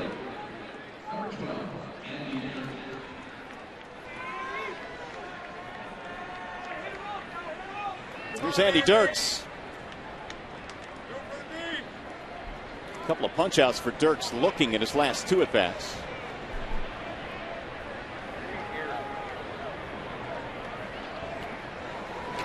And driven back up the middle and a couple of hops has Cuba Cabrera. And a 1-2-3 inning for Tony Sip. 5.5 in the books here in Cleveland.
The Tigers continue to lead the Cleveland Indians. Alex Avila, apparently they appealed on that play. This was not Quentin Berry, although they tagged him out. Apparently this was an appeal on Avila leaving to third or missing third base. And so they have taken a run away from the Tigers. It is 4-0. Here's the Avila play, Tom. Here he comes rounding third, or coming into third. Slides short of the bag, gets up, completely hops over the base. Wow. And so it is a 4-0 game. We received literally no information because the scoreboard here still has it 5-0. And now I believe they're about to change it. In any event, Cord Phelps leading it off here in the 6th. And he pops it up. Third base side, foul ground for Cabrera. One gone.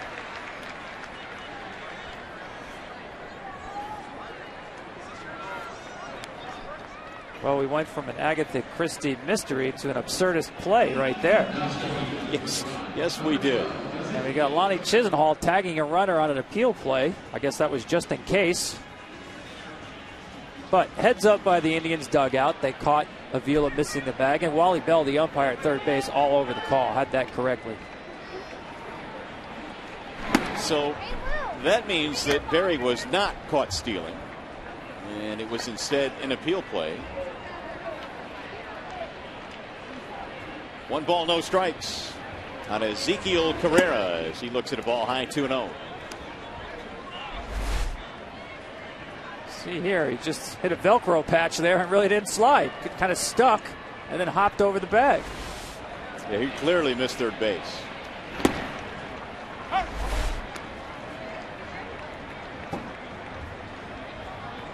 And meanwhile, the scoreboard only now has literally taken the run off the board. It had been presented as 5-0 for the last half inning. It's a ground ball, foul, first base side. 2-2 the count on Ezekiel Cabrera. So Berry apparently is still 19 for 19 in stolen bases. Swing and a miss. Boy, is Sanchez dealing today for Detroit. 6 punch outs.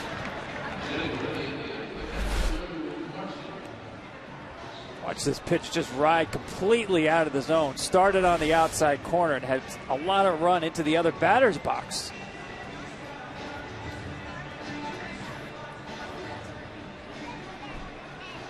Lou Marston will stand in.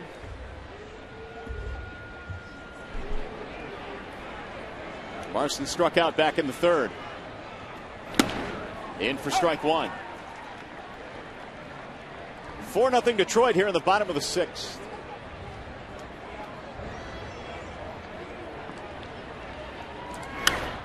Fouled back out of play.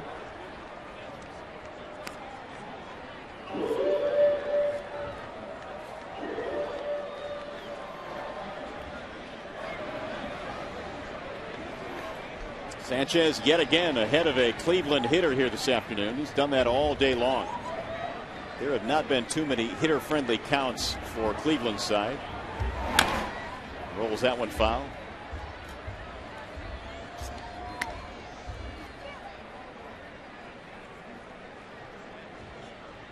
Here is the game summary brought to you by Jeep. 3 stolen bases for the Tigers, which ties a season high. Sanchez pitching extremely well, is not allowed to hit through 5 2/3. And Avila, a good day offensively. There's a bouncer back up the middle. Going to be a tough play for Infante, and he got him. Omar Infante took advantage of the catcher running, and it's a 1-2-3-6 inning. We'll return to Cleveland after a word from your local Fox station.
Nothing in favor of the Tigers in this one. Miguel Cabrera will start things off for Detroit. It'll be Cabrera, fielder, and Bosch facing lefty Tony Sipp. And for Cabrera, an 0 for 3 day here this afternoon. And he drives one high in the air, deep into right field. Chu going back, track, wall, and gone. It's out of here, an opposite field home run for Miguel Cabrera.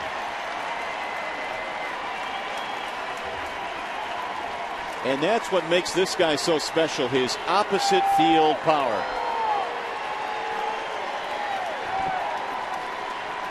Well, you said it, Mario. He can hit the ball out of anywhere. You watch this guy take batting practice, and it's like watching a basketball shooter play around the world. The way he leaves the yard from one foul pole to the other.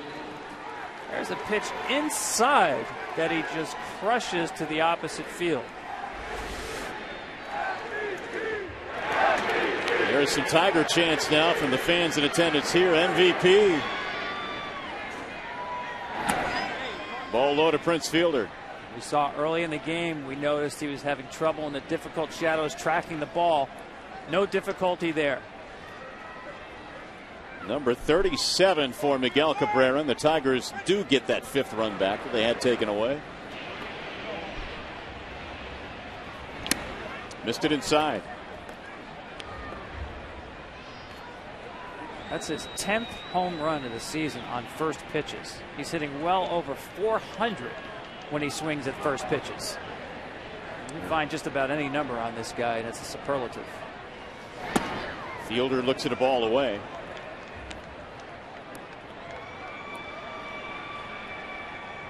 Three balls and no strikes.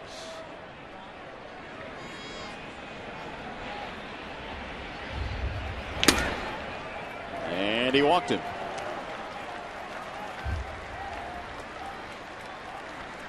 Well, now it's time for the Just for Men Auto Stop Foolproof Stat. Just as the Detroit Tigers can count on Anibal Sanchez, you can count on Just for Men Auto Stop for foolproof results. And Sanchez, 6 innings, has not allowed a hit. Hasn't walked anybody and has struck out 6. What a day today for Sanchez. The only base runner against him was a hit batter. And the Tigers have supported him with 5 runs here this afternoon. Driven to center field and run down by Cabrera. 1 out. Well, we have 3 pitchers in the ballpark here today, Tom, that have thrown no-hitters. Yeah, Sanchez has been there with the Florida Marlins, as they were known then. Baldo Jimenez and Justin Verlander with a couple of them. Famously, no perfect games yet. And no hits right now for the Cleveland Indians through 6 innings. It's that lonely seat at the end of the dugout when you've got a no-no. Here's Avila, and he looks at a ball. 2 for 2 for Avila. He's had a couple of RBIs today. A long-standing baseball tradition. When a pitcher has a no-hitter, a perfect game going, he's all by his lonesome. There's a base hit to right. Fielder will get to second base. And Avila has his 3rd hit today.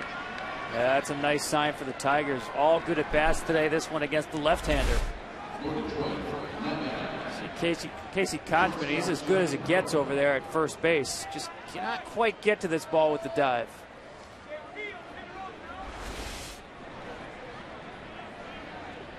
We'll bring up Johnny Peralta, who has not had any luck today. 0 for 3, a couple of strikeouts.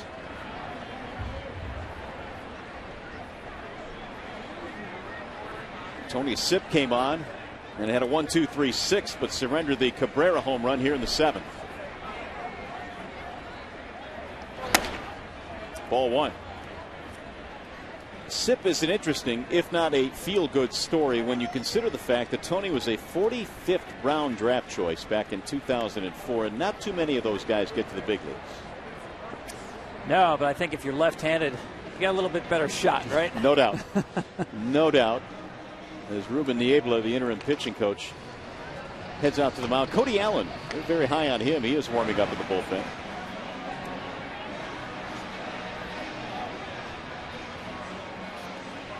Well, don't forget to visit MLB.com/fan guide to register for a chance to win a VIP experience for two to the 2012 Major League World Series game presented by Scotts, the official lawn care company of Major League Baseball.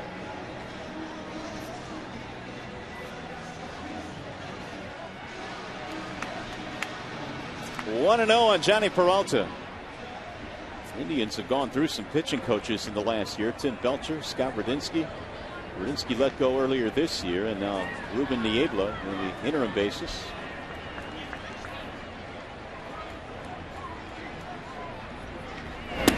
That's in for a strike. 1-1 on Peralta.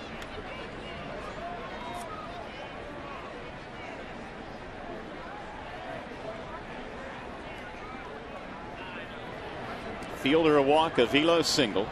They're aboard with one out.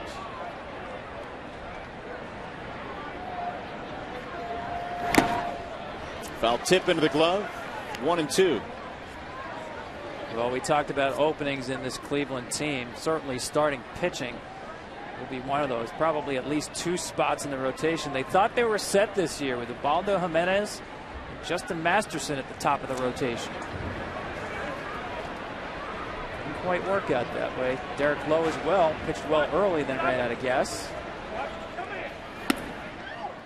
Derek Lowe was really a savior for them early in the season.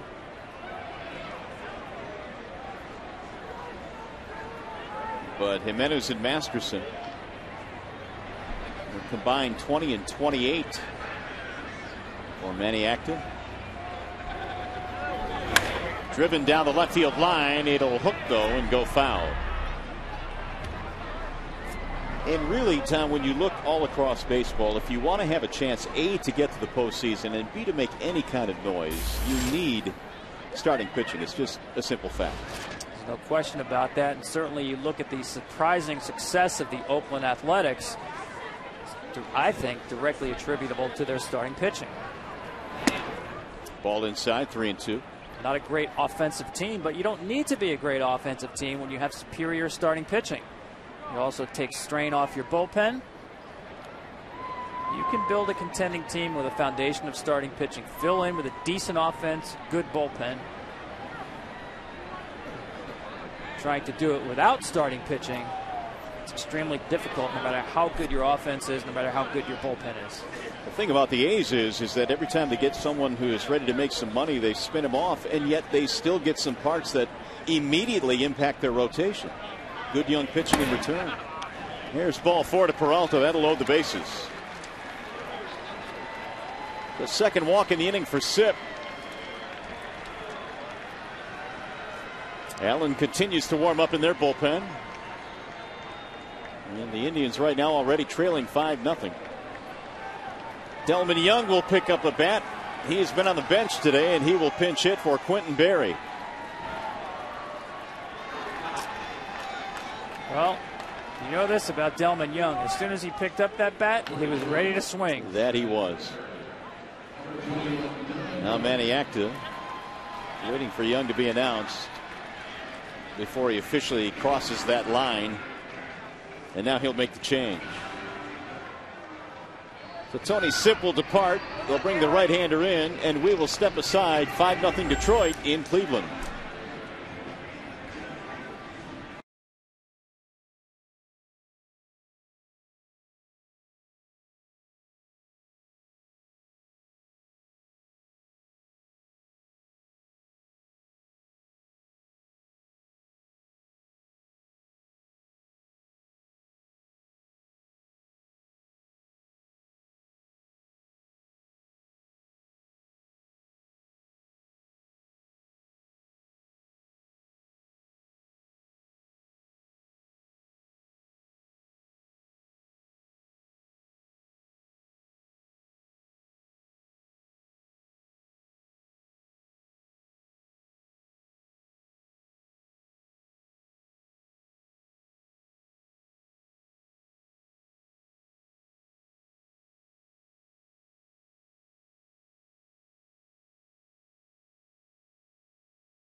Right-hander Cody Allen will come out and take over now for Tony Sipp.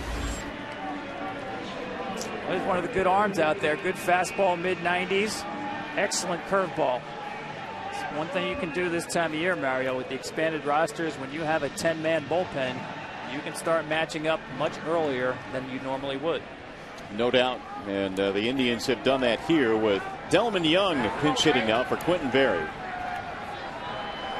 Bases loaded with Tigers. And he fouls off the first pitch. Oh, we talked about it. He's ready to hit from get-go. He swings at the first pitch 42% of the time. Now, the major league average is only about 1 out of 4, 27%. So he's almost double the rate of first pitch swing. Right on cue there. 0-1 the count. That'll get back out of play. 0-2. Well, Jim Leyland sensing opportunity to really bust this one open now. Batting Young for Berry here, and for Delman Young, he has shown some improvement in going back up the middle and the other way, which has perked up his average in the last month.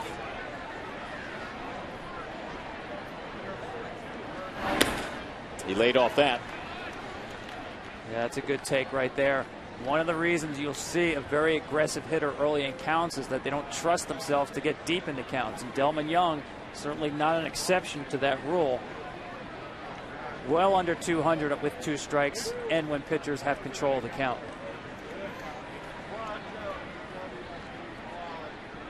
And the 1-2. Fouled straight back.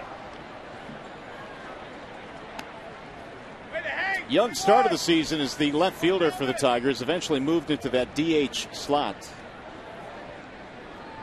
And for the most part this season has been the designated hitter, batting in the 5-hole behind Prince Fielder.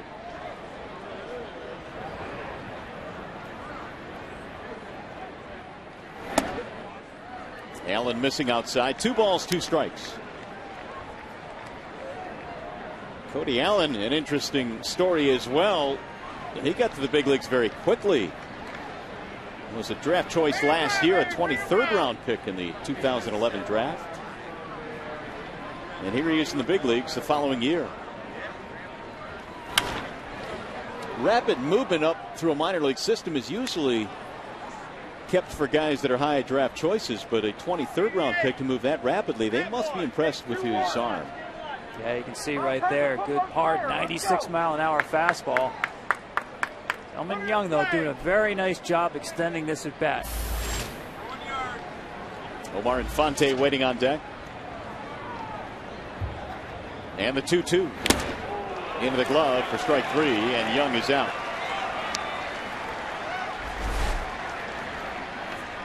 Nice pitch here on the breaking ball, getting Young. Great location there.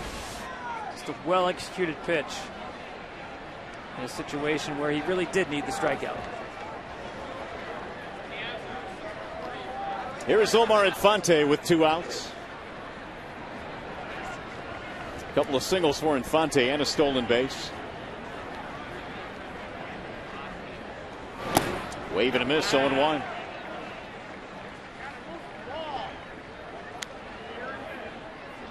Fielder, Avila, and Peralta on the base pass for Detroit.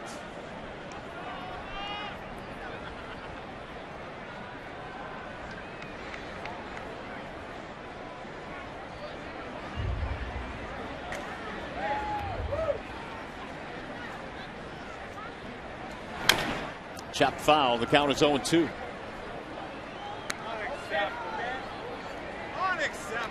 Infante recently picked up the 1,000th hit of his major league career. Very solid career, which began in a Detroit uniform before he was traded to the Cubs, eventually went to the Marlins, and now back in Detroit.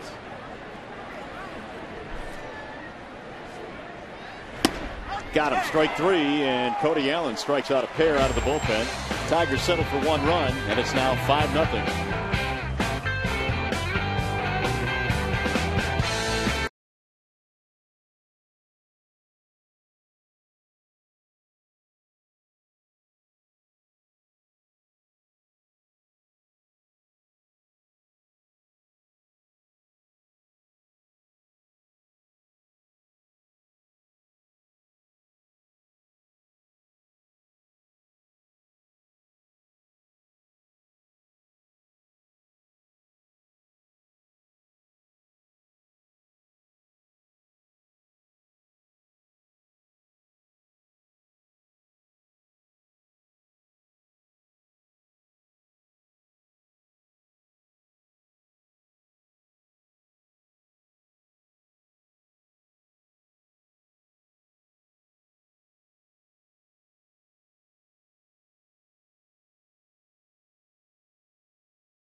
Stunning work of technology, the entirely new Lexus ES. And by Michelin, a better way forward. Back here in Cleveland, Don Kelly will take over in left field for the Tigers.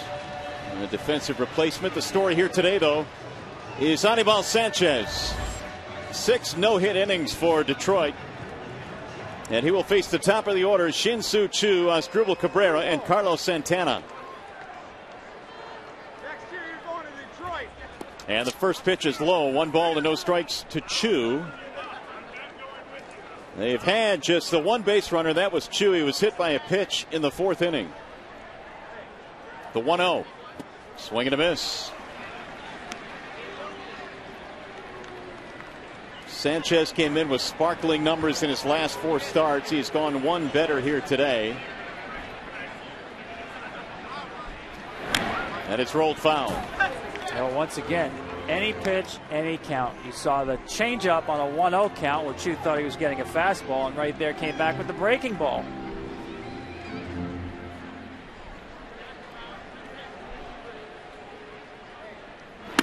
High. 2 balls, 2 strikes on Shin-Soo Choo.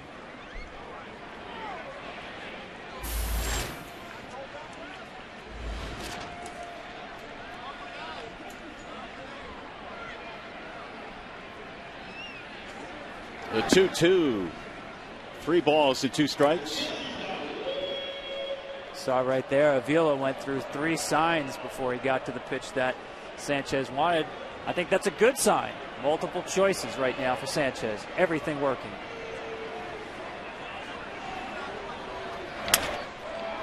In the air, shallow right field.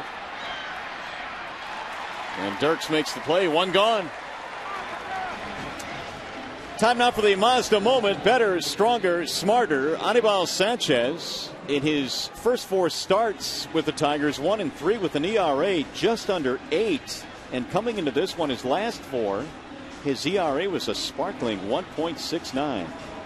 Brought to you by Mazda. Better, stronger, smarter. Here is Asdrubal Cabrera with 1 out.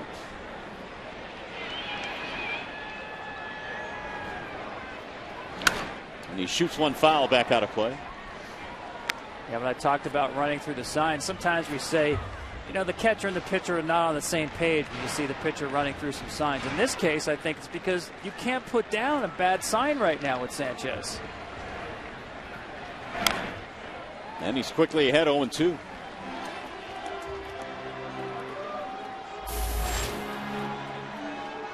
Santana waiting on deck.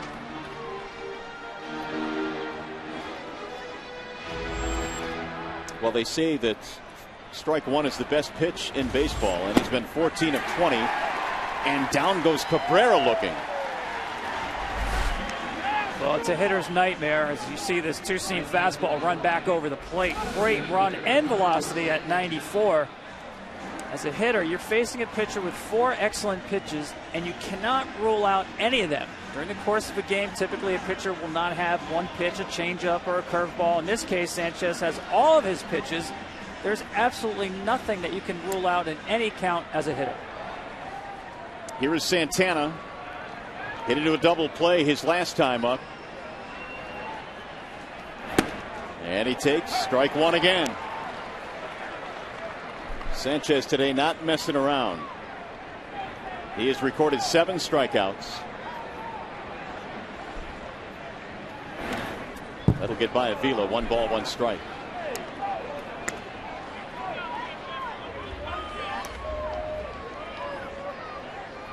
Jeff Jones saying that he's had better velocity in his last few starts. He's kept the ball down a lot better. He's done everything right today. The 1-1.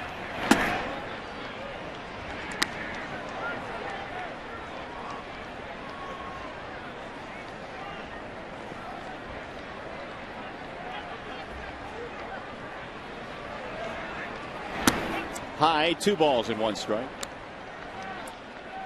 Check at 3-1. 3 balls, 1 strike. It's just the 4th time we've seen Sanchez go to a 3-ball count. And those last 2 pitches really were balls straight out of his hands. The first time I've seen him actually walk off the back of the rubber there, kind of gather himself. He's been working very quickly. Now getting himself back on point.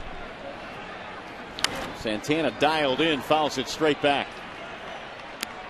3-2.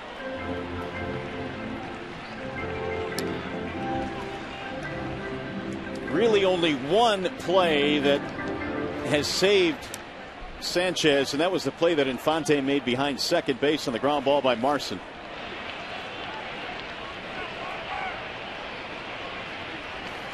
Swinging a drive to center field. Jackson going back, still going back, leaps, can't get it, it's off the wall.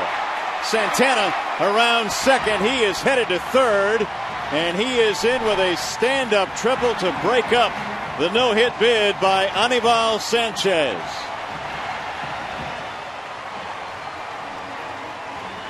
Well, it was a 3-2 fastball, and right before the pitch, Avila shook his head to tell Sanchez, give me a fake shake. Because it did seem it was a fastball count, and they were trying to get Santana off the fastball. Didn't fool him. He gets right on top of this pitch up in the zone. And we talked about it. The one hot bat in this Cleveland lineup is Santana. And anytime a ball is hit out to center field, you have the feeling that Jackson has a chance to catch it. He may have hurt himself out in center. And he may have twisted his ankle coming down off the wall. Jim Leland is out there. Kevin Rand, the head athletic trainer for the Tigers, out there as well. Well, we talked about his ability to go back on a ball, all-out effort. Watch the left foot kind of turns once it hits the wall. The ankle turns.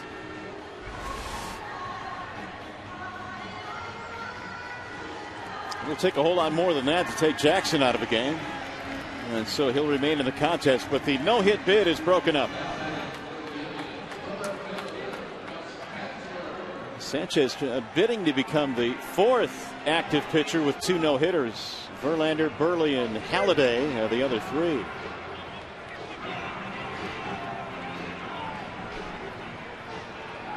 Well, you gotta like his demeanor.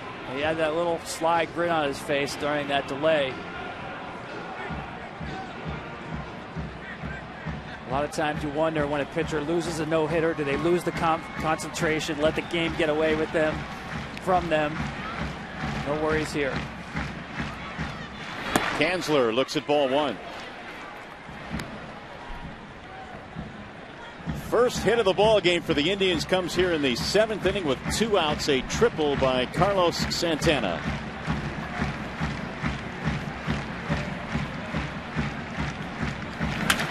Driven to right field, that's a base hit, and he'll get a run in. It'll split the gap and go to the wall.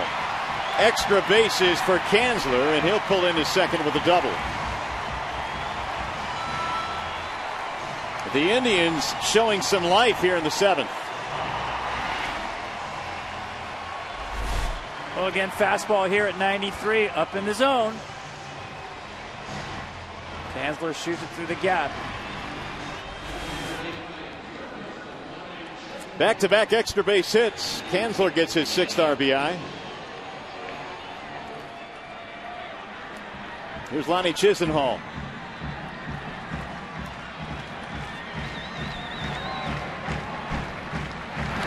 Ball 1 skips in there, and Avila has to backhand it.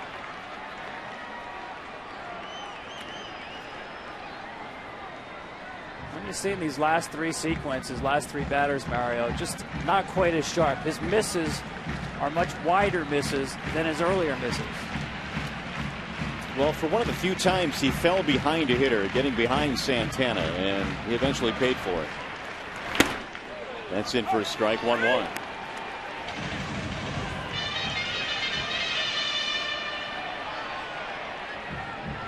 Chisenhall trying to get another run in. John Adams, the longtime drummer, out in left center field going at it. Ball outside, 2-1.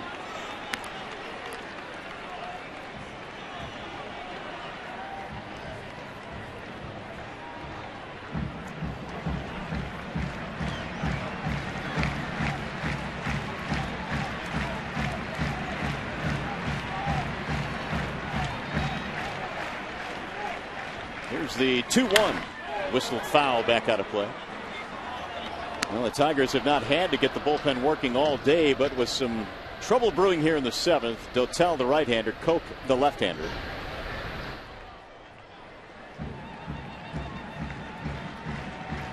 RBI double by Kanzler. He's at second base.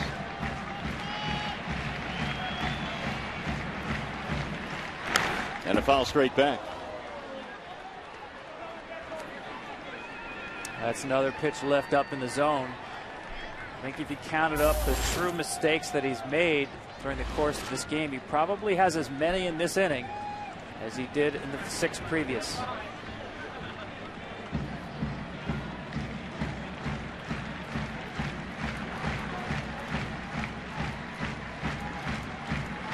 High, 3 balls and 2 strikes. Jim Leyland a little bit more concerned here in the 7th. Sanchez retired the first 2, fly ball and a strikeout, and then Santana broke up the no-hit bid with a 3-base hit.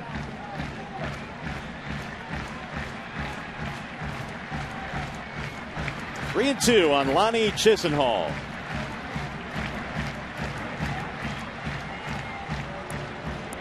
And Avila now will take time and go out to the mound. And I want to make certain about this pitch. In the course of this inning, this has been a fastball count for Sanchez. He's been more predictable with the fastball this inning than previous innings.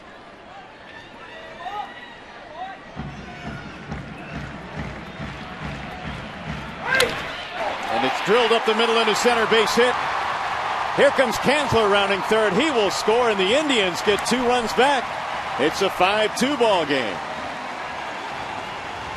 3 straight hits, and that will be it for Anibal Sanchez.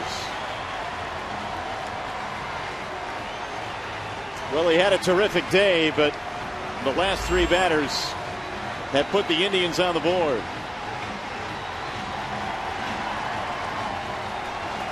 He had 6 2/3 innings of no-hit baseball. He'll get a round of applause as he heads back to the bench.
Anibal Sanchez had 6 2/3 innings of no-hit baseball, broken up on 3 consecutive hits. Didn't walk anybody, struck out 7. And he will have to give way to the bullpen now. The Tigers leading at 5-2. Phil Koch will take over, the lefty out of the bullpen for Detroit. Phil Koch, good fastball, curveball, or slider, changeup. Manny Acta's going to counter with the right-handed hitter, Matt Laporta. Laporta for Kochman. And all of a sudden, the Indians are right back in this game. They're down 5-2.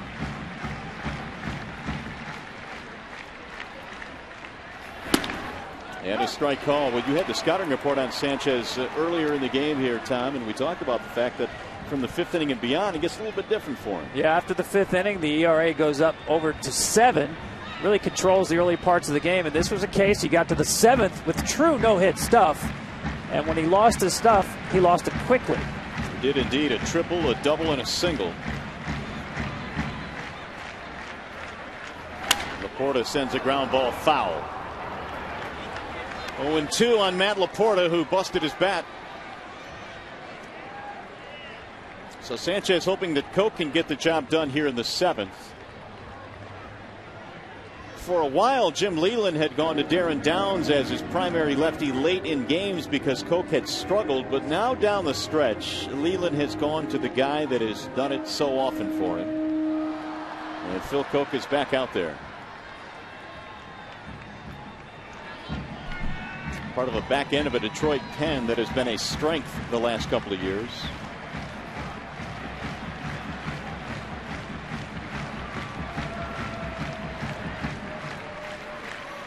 And the 0-2 bouncing in.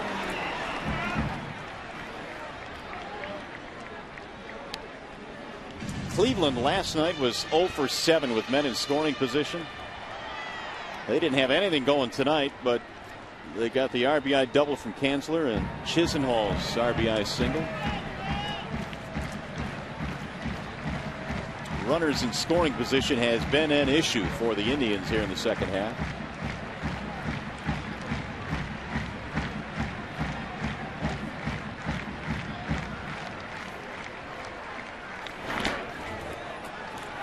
Fila had to knock that one down. 2 balls, 2 strikes. See Koch really featuring the changeup in this at bat. Right-handers have hit him well this year. Been better lately, as you mentioned.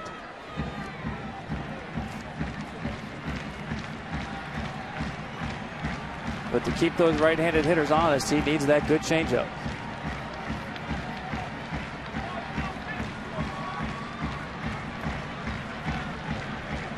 Octavio Dotel still warming up in the Detroit bullpen. Here's the 2-2 swing and a miss. He struck him out on a letter high fastball. Anibal Sanchez had the no-hitter broken up on a triple by Carlos Santana off the gate in right center field. All Sanchez could do is smile and say, I gave it my best shot.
Austin Jackson leads it off as we go to the 8th inning here in Cleveland, and the Tigers have a 5-2 lead over the Indians. Matt Laporta stays in the game, and he'll play first base.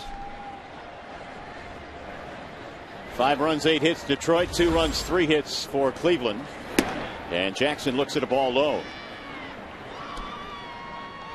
Sack fly and an RBI in this game for Jackson. 59 RBIs, a career high for the Tigers center fielder in just his 3rd season. Shoots that one foul back out of play. 1-2. Go back to those 2 strikeouts by Cody Allen last inning. Bases loaded. Looms a lot larger now that it's a 5-2 ball game.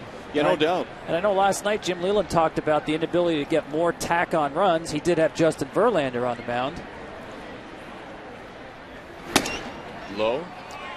But those leads for managers really aren't comfortable until you get into the 5 range for most managers. Obviously, you want as many as you can, but looking for tack on runs, now 5-2 ball game, he's back in that situation. Well, Leland took his shot with the bases loaded as Barnes is warming up in the bullpen now for Cleveland. He brought in Young to pinch hit for Barry. Allen struck him out, and then he struck out Infante. Miguel Cabrera has homered in this ball game. His 37th of the year. 3-2 is swung on and missed. He tried to hold up. Now we know why Cody Allen is so special. Boy, he really has featured a very good breaking ball today. Austin Jackson sees a very good one right there. Can't check his swing.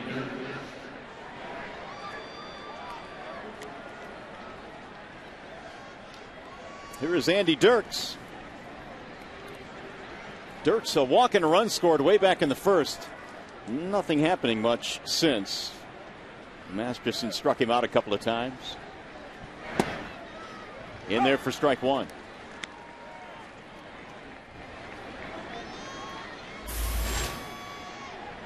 Cabrera lurking.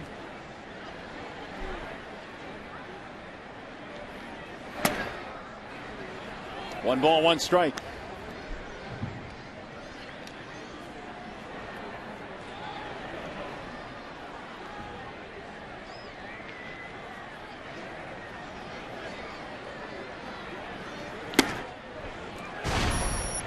Here's a look at the Lexus in-game box score, and the Tigers getting some pretty good production at the bottom.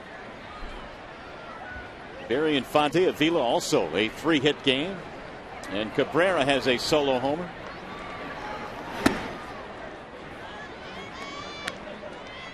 .95 from Allen, but it missed. 2 balls, 2 strikes.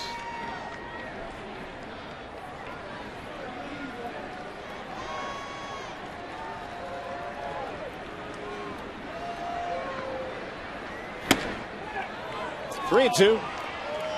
Mentioned that Allen was drafted last year. He is the 2nd player from the 2011 draft to get to the big leagues. Trevor Bauer was the first. He was a 3rd-round pick, or a 1st-round pick, I should say, and 3rd overall. Allen went the 23rd round. Swing and a miss. Man, oh man. He's faced 4 batters, 4 strikeouts. Wow. That's 3-2. Cheddar right down the middle.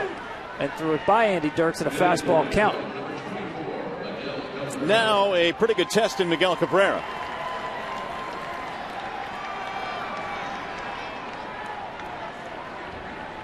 I remember Manny Acta saying that they brought Cody Allen to big league camp, gave him a couple of opportunities, and he impressed with his, not only his arm, but his fortitude as well. And we're seeing that on display here. Strike 1 to Cabrera. I mean, this is definite back end of the bullpen type stuff.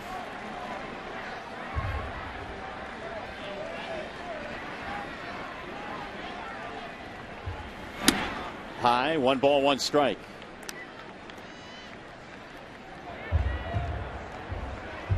Cabrera was the American League's Player of the Month last month in August. Hit .357. Swing and a miss. Here it is, hit it. Boy, this just keeps getting more impressive. This is now 3 straight fastballs, so Cabrera has now seen and timed the speed of the pitches, and he's actually behind that.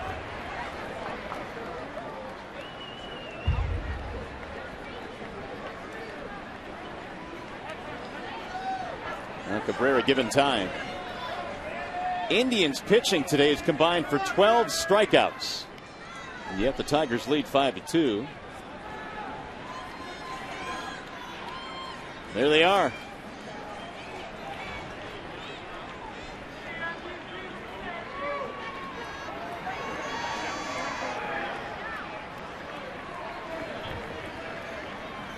Here's the 1-2.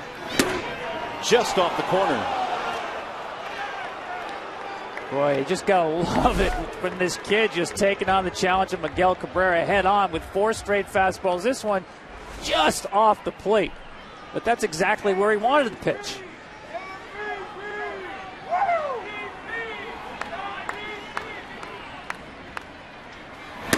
Missed it outside. Run it full now at 3-2.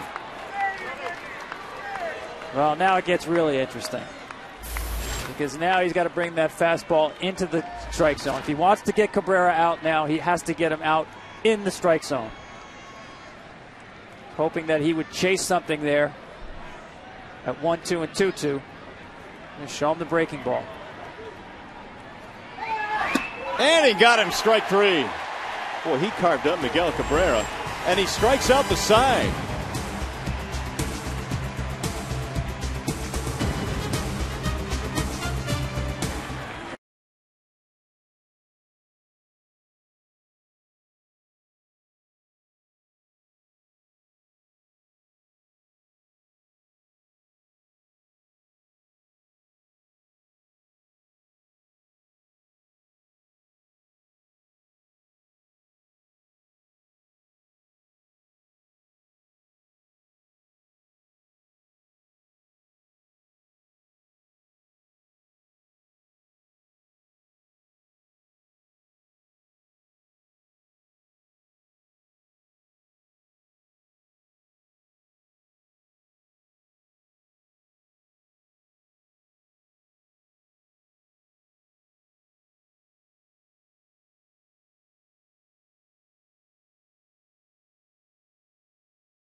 In Cleveland, back in the 5th inning, we had a play which kind of confused not only us here in the booth, but everybody in the ballpark. Yeah, this reminds me when I get my Christmas lights out and try to untangle them. It takes a while. You see Alex Avila missed third base clearly, so they put an appeal play on, but right here, time was not in yet. So that play basically didn't exist, pretend it didn't happen. So Monty Chisenhall says, okay, get back on the mound, let's do it again with time in. So he does, he steps off the mound, throws to third. Now, he catches the ball right there. We should get an out call right now. Avila's out, but there's no call yet. Quentin Berry is running. Now he gets tagged. And now we get an out call from Wally Bell. So there was some confusion about whether the out was on the appeal or on the tag of Berry, when clearly Avila missed the bag and he was out, and that's why the run came off the board. Very nicely explained. It was a very confusing situation, but I think you're right. What confused us all was that it looked like Wally Bell was signaling the runner was out as opposed to the appeal that they were trying to enforce.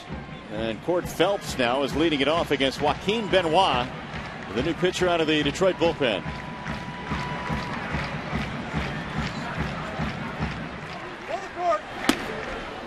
Ball outside to Cord Phelps.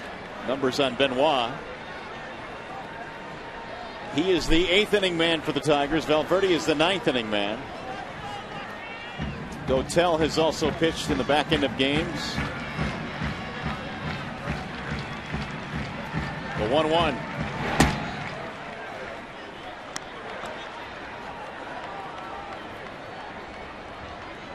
Phelps, Cabrera, Marson due up here in the 8th inning. Tigers had a 5-0 lead. Anibal Sanchez had a no-hitter with 2 outs in the 7th, but lost it on a triple by Santana. Oh my God! Fouled back. 94 from Benoit. I know every bullpen has them these days, Tom, but the Tigers have their share of guys that can throw 95 and up. Oh, they come at you with the power arms. Jim Leyland likes his 8-9 combination. It's as good as any in the game. Joaquin Benoit handing off to Jose Valverde.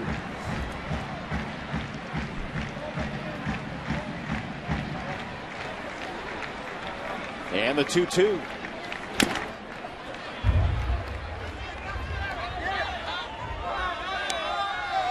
Speaking of Jose Valverde, nicknamed Papa Grande, he's doing his 8th inning ritual in which he just basically plays a little catch, warms up. He's got a lot of rituals. Oh, and that's the tamest right there. Most of the rituals are on the mound. Very entertaining. That he is. Here's the 2-2 again.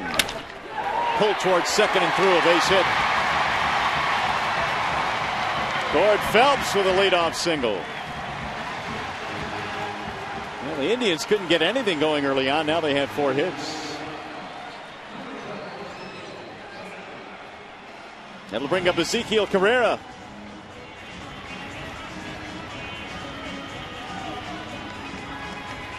Strikeout and a ground out in this game.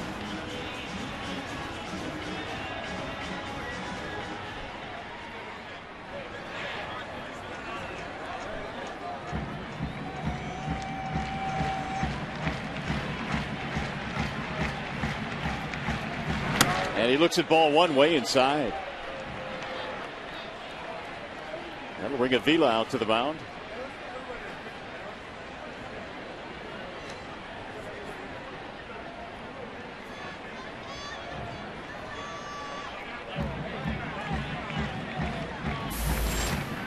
Jason Kipnis did not start this game. He's waiting on deck.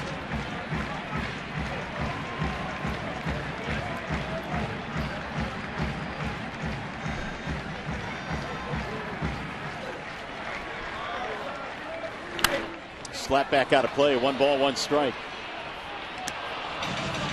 Carrera has not shown bunt, but Cabrera at third respects his ability to lay one down. He's on the infield grass. Yeah, this is a big at bat in this game. As you mentioned it, with Kipnis on deck, he does have home run power. Certainly showed that in Texas 2 nights ago. And should Carrera reach, Kipnis becomes the tying run.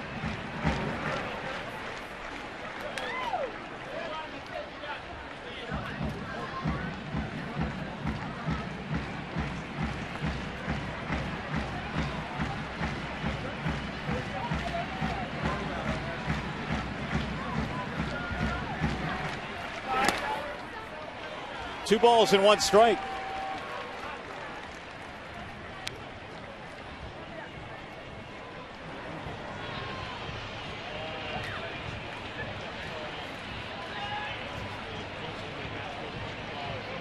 Joaquin Benoit a couple of years ago had a fabulous season with the Tampa Bay Rays. Tigers signed him as a free agent before last season.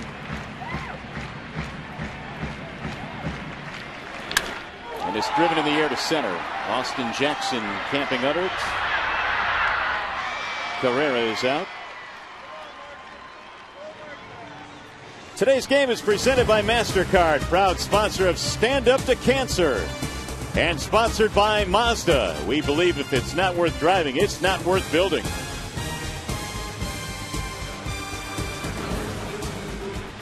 One gone, and here is the pinch hitter, Jason Kipnis.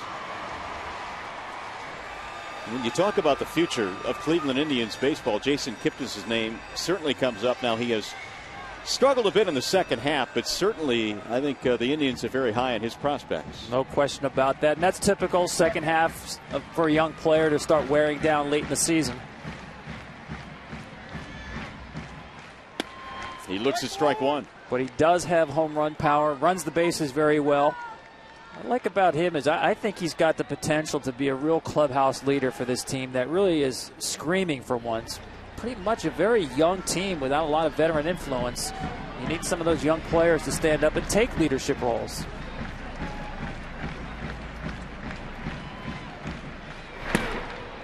Benoit missing low, 1 ball, 1 strike.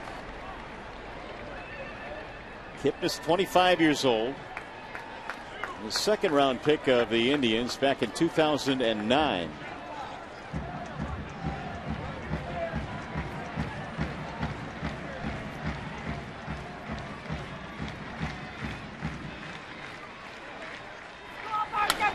That's fouled back out of play.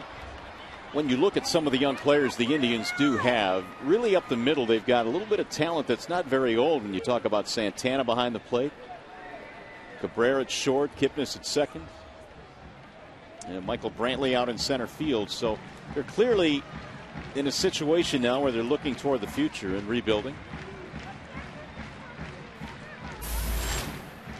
Barnes warming up in the bullpen for Cleveland. And Kipnis blown away by Valverde, or by Benoit rather.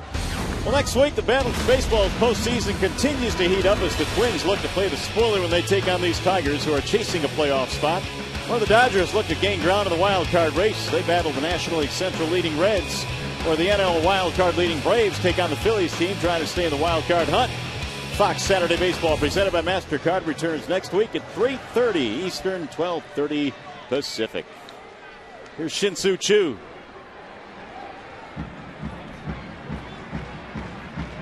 For 2 today for Choo. He was hit by a pitch. Ball 1.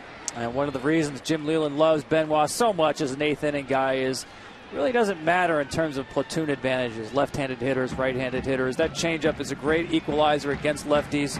Choo only 3 out of 14 against Benoit.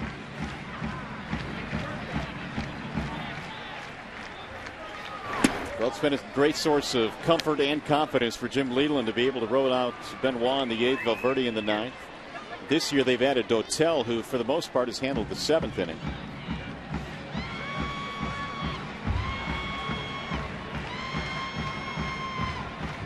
Two 2-0 on Shin-Soo Choo.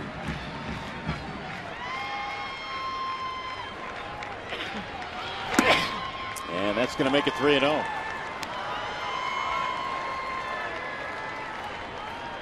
Tying run standing in the on-deck circle, and that would be Asdrubal Cabrera.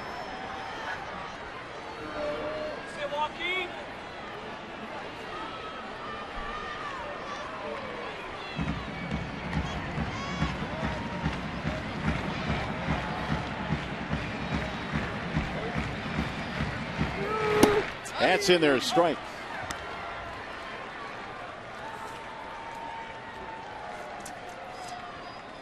Vinny Pistano has joined Barnes in the bullpen. Boy, Pistano's been really good again.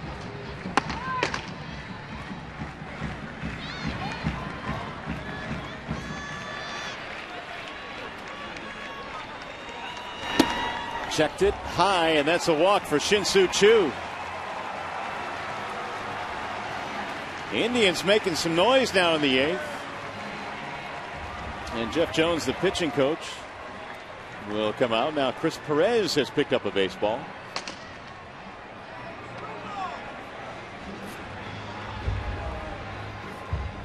You've got Asdrubal Cabrera coming up. You've got Jones coming out to have a chat with Joaquin Benoit.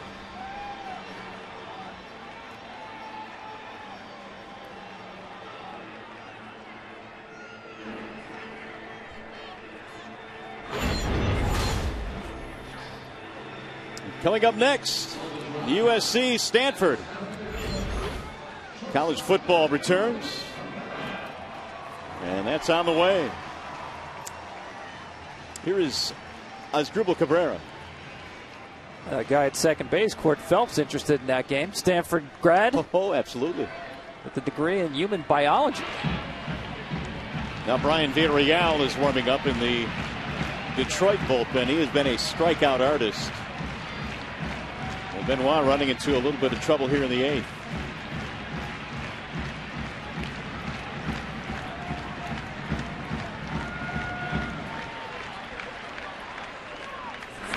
Ball 1. It has been a stressful inning for Benoit. It's been a stressful game for Cabrera. He has struck out 3 times. Yeah, this is an interesting at bat here because normally you're not going to challenge inside fastballs late in the game, especially a tying run. But we haven't seen Cabrera really take a real good hard pass at the baseball yet today. Might want to test that wrist.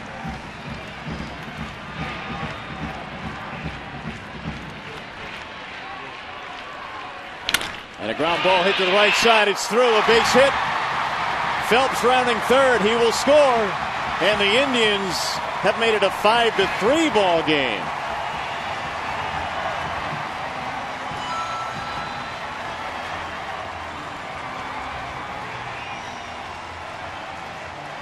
The tying runs are on the bases. Benoit tried to run this fastball away from Cabrera. Does a nice job hooking it through the hole on the right side.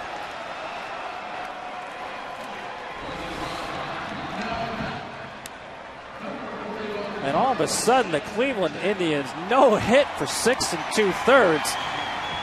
That brought the go-ahead run to the plate. Set it off in baseball as a funny game. They could do nothing against Anibal Sanchez. They got him out of the game, and now here is Santana. And he looks at ball 1. It was Santana that broke up the no-hit bid with a triple off the gate in right center. Villarreal, Valverde in the Tiger pen.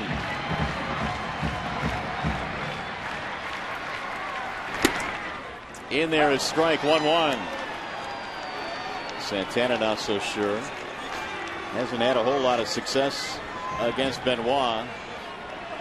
You see how deep the outfield is playing. Santana representing that go-ahead run. They need to keep him off second base if they can. They'll give up a hit in front of them. They're playing no doubles here, protecting 5-3.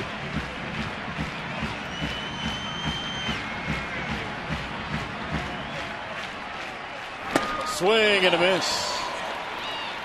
The one home run that Santana has against Benoit, and 9 of his 15 this year have been with men on base, was a walk-off grand slam last year. But he has dug a hole now, 1-2.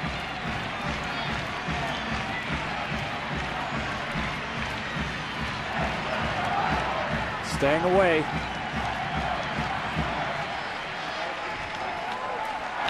And a ground ball right side. Fielder with the backhand, and that will end the inning. Indians settle for a run. They tighten it up as we go to the 9th.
Ball presented by MasterCard. As we go to the ninth inning, it is 5-3 in favor of the Detroit Tigers. Scott Barnes now will be the new pitcher for the Cleveland Indians. Tough on lefties. Fastball low to mid-90s. Nice slider. And don't call him a sidearm pitcher. He doesn't like that. He prefers to call it funky. And it is kind of low three-quarters more than it is sidearm. But whatever you call it, it's a tough look for a left-handed hitter. Well, it's going to be Prince Fielder to lead it off. And Vinny Rotino is catching now. He last caught with the Braves back in 2006. They pinch hit for Lou Marson in the bottom of the eighth.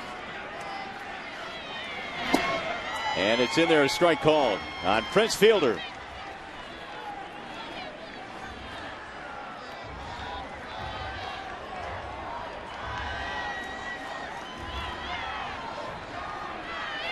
Fielder, Bosch, and Avila here in the ninth inning.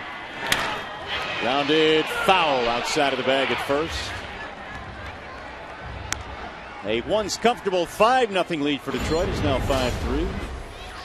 And for those of you tuning in for Fox College Saturday with Aaron Andrews, Eddie George, and Joey Harrington, we'll take you there immediately after the conclusion of our game.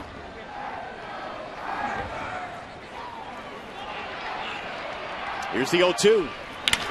Ground ball into short right field. And Fielder is out. You know, that's not an easy play. And in fact, they had this same shift on last night with Kipnis playing second base, and the ball ate him up. And in this case, you're making a play you never practiced. The second baseman's playing short right field, making an angle on a throw. You just don't practice. At least I have not seen anybody get out early and start taking ground balls in right field and throwing to first base. No.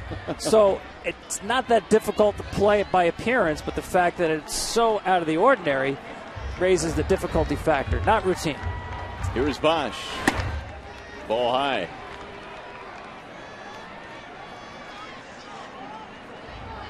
Bosch has walked a couple of times, stolen a base, and scored a run.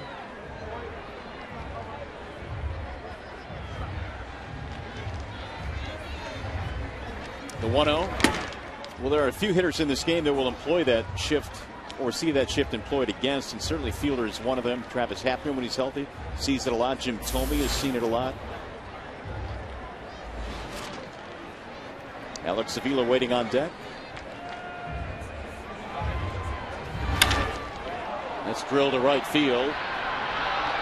Chu makes the catch. Let's go to Greg Amsinger at the MLB Network studios for a game break. Mario, thank you very much. The New York Yankees trying to win Game 2 of their series against the Tampa Bay Rays. Rafael Soriano gets his 39th save, 5-3 the final. Yanks a half game up on the Baltimore Orioles in the AL East. Mario, Tom, back to you in Cleveland. All right, Greg, thanks. Boy, that is a big-time series, and the Yankees with a big-time win there. And American League East. Awfully fun to watch down the stretch. Alex Avila with 2 outs, looks at ball 1. A couple of RBIs for Avila in this game.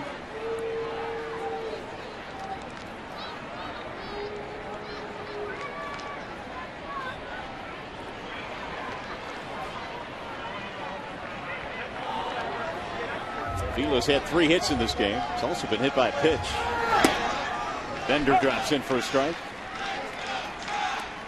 Catch all the action of the 2012 Major League Baseball postseason on Fox and TBS. The excitement begins October 5th with a wild card on TBS. The 1-1. 1-2 on Avila. Yeah, you can see why Barnes is so tough on left-handed hitters. He gets to that extreme first base side of the rubber, creates a cross-body motion, and that funky arm angle. Not a comfortable at bat. 2-2.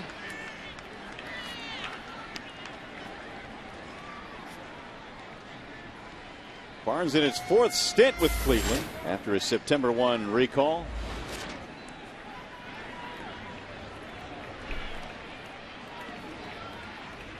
Indians have taken a look at a lot of their youngsters, especially bullpen pieces.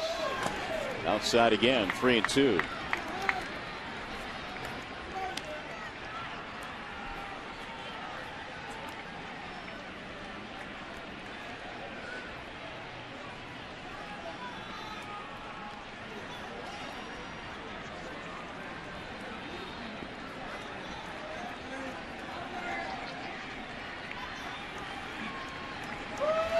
Avila lofts one in the air toward left field. Kanzler under it, and that is that. Tigers go 1-2-3 in the ninth. Here come the Indians. Kanzler, Chisenhall, Laporta due up.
Three. And Jose Valverde, who loves to put on a show when he enters the ballpark. There is definitely a theater associated with this. Right, left, middle. And now he got a little hop as he gets ready to take his run into the mound. There you go. Obviously, in Detroit, that is met with much more fanfare than it is on the road. Well, I'm not kidding when I say there's theater associated with the role of a closer. It's such a high-stress job that it's almost like you get the starter kit when you're named closer. You need to do something with facial hair. A. You need an entrance song. B. And you need some kind of act. And Valverde has A, B, and C covered. Checked all the boxes. And he's got closer stuff, by the way. That he does. He was perfect last year in the closer's role. Sixth in the American League with 30 saves this year. And Valverde will face Russ Kanzler to lead it off.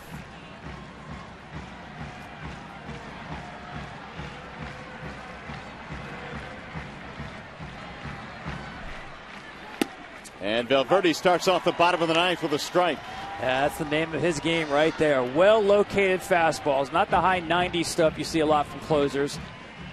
Low to mid-90s location is the key. Once in a while, he'll show you just enough of that nasty splitter, especially with two strikes.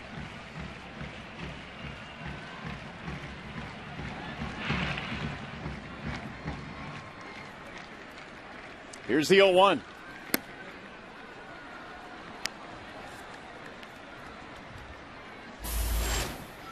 Lonnie Chisenhall waiting on deck. The Indians trailed 5-0. They got 2 in the 7th, added 1 more in the 8th.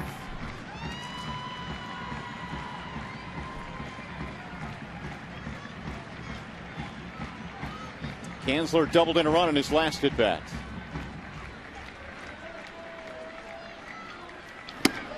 Outside, 2-1.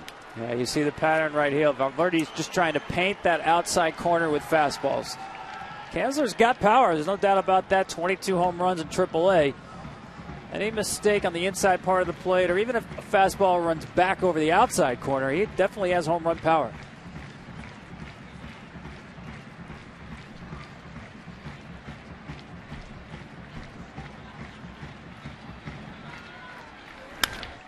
That'll get back out of play. 2 balls and 2 strikes. Well, since the start of the 2010 season, Jose Valverde has 105 saves, which is tops in the American League.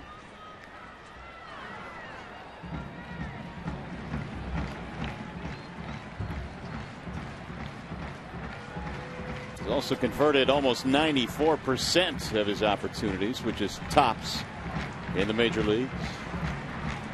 High stress position. Not many can do it. Fouled away.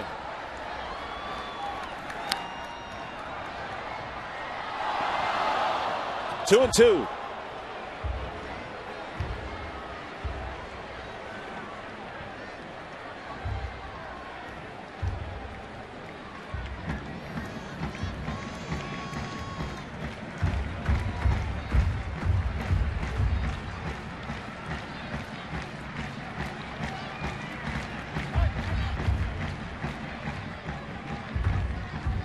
Yeah, he's not in any hurry either, Jose. Everything is done on his terms here, which is the way it should be as a closer. It's your game. Every pitch has tremendous importance. Time of the game increases by at least 5 minutes in every appearance by Valverde. That's not an official stat. Here's the 2-2. In the air. Left center field. Down Kelly, giving way to Austin Jackson. One away. Time now for the Burger King Smooth Player of the Game. Gotta be Anibal Sanchez. Gotta be. Took a no-hitter, 2 outs into the 7th. Just painting in the first 6 2/3 innings with all 4 pitches. Finally ran out of gas in the 7th. Carlos Santana breaking up with this triple off the wall in center field. He can smile about it. He pitched that well. 6 2/3 of no-hit baseball. Here's Lonnie Chisenhall.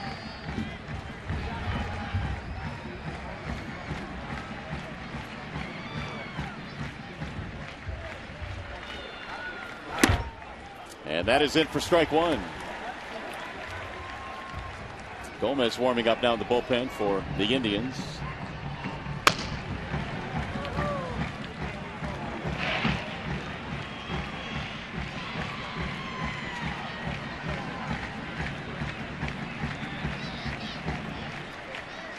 Here's the 0-1. Line foul down the left field line. Well, for those of you tuning in for Fox College Saturday with Aaron Andrews, Eddie George, and Joey Harrington, will take you there immediately at the conclusion of our game. And Jose Valverde has gotten ahead of Lonnie Chisenhall 0-2. The Indians need 1 base runner to bring the tying run to the plate.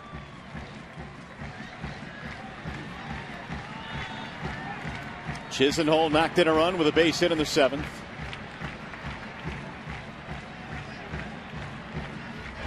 Outside, 1-2. Yeah, as the first split he threw there. Again, 2 strike counts. Tried to get swings and misses with 2 strikes on that split, but I'd gone all fastballs up until then. Looks like Michael Brantley has moved to the on-deck circle. They were hoping he would be ready to play tomorrow, but apparently he will be able to pinch hit.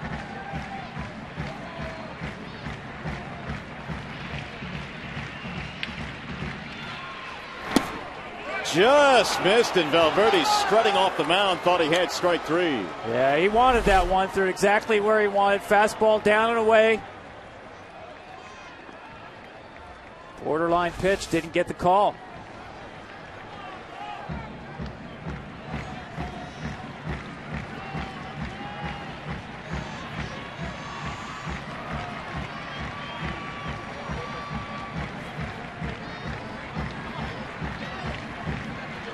Now the 2-2. Fouled back. Well, he was right on that 94-mile-an-hour fastball. He got away with that one. He wanted to go back to that same location when he just missed on. Didn't get the call. And this ball runs back over the middle of the plate. Chisenhall was on it. Timing was good. Just didn't square it up.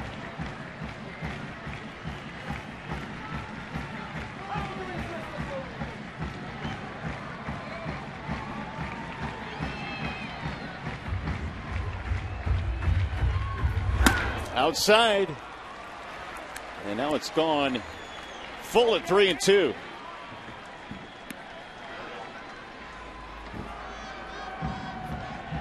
Well, you got to believe in situations like this, certainly doesn't want to walk him and bring the time right to the plate. You go back to bread and butter. That fastball down and away. He's still better than that relief pitcher. He's struggling right now. Go straight!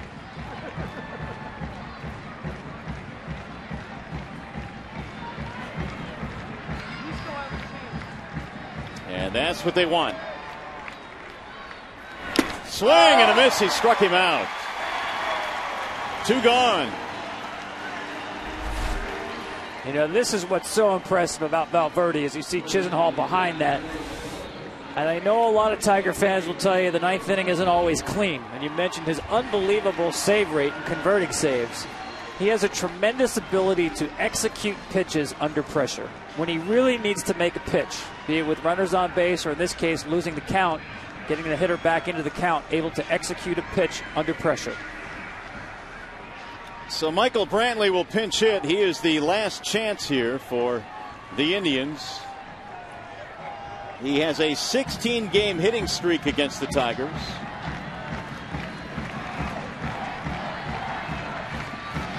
And he looks at ball 1.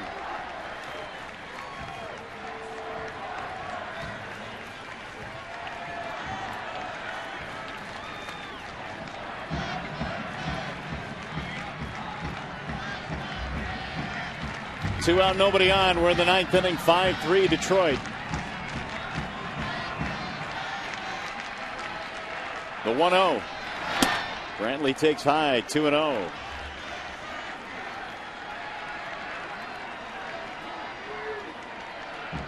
Michael Brantley, the son of Mickey Brantley, former big leaguer.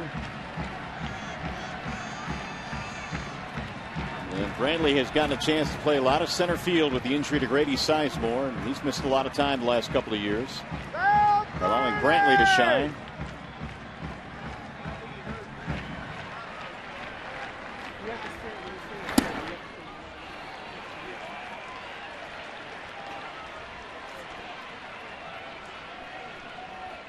Three and 0.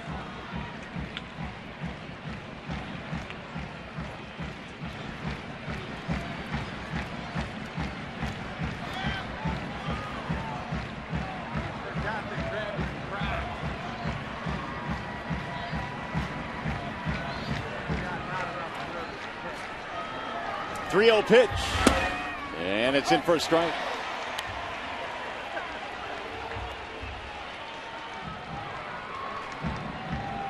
Court Phelps would be next.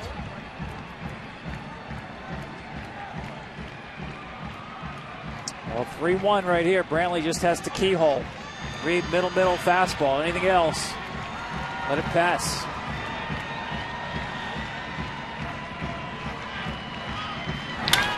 Driven in the air to center. Austin Jackson backing up, and the Tigers will hold on to win this one today against the Indians. Tigers keeping pace with the Chicago White Sox as they beat the Indians today by a score of 5-3. Jose Valverde closing it down for the save. And now let's take you to Aaron Andrews at the Fox Studios in LA for Fox College Saturday.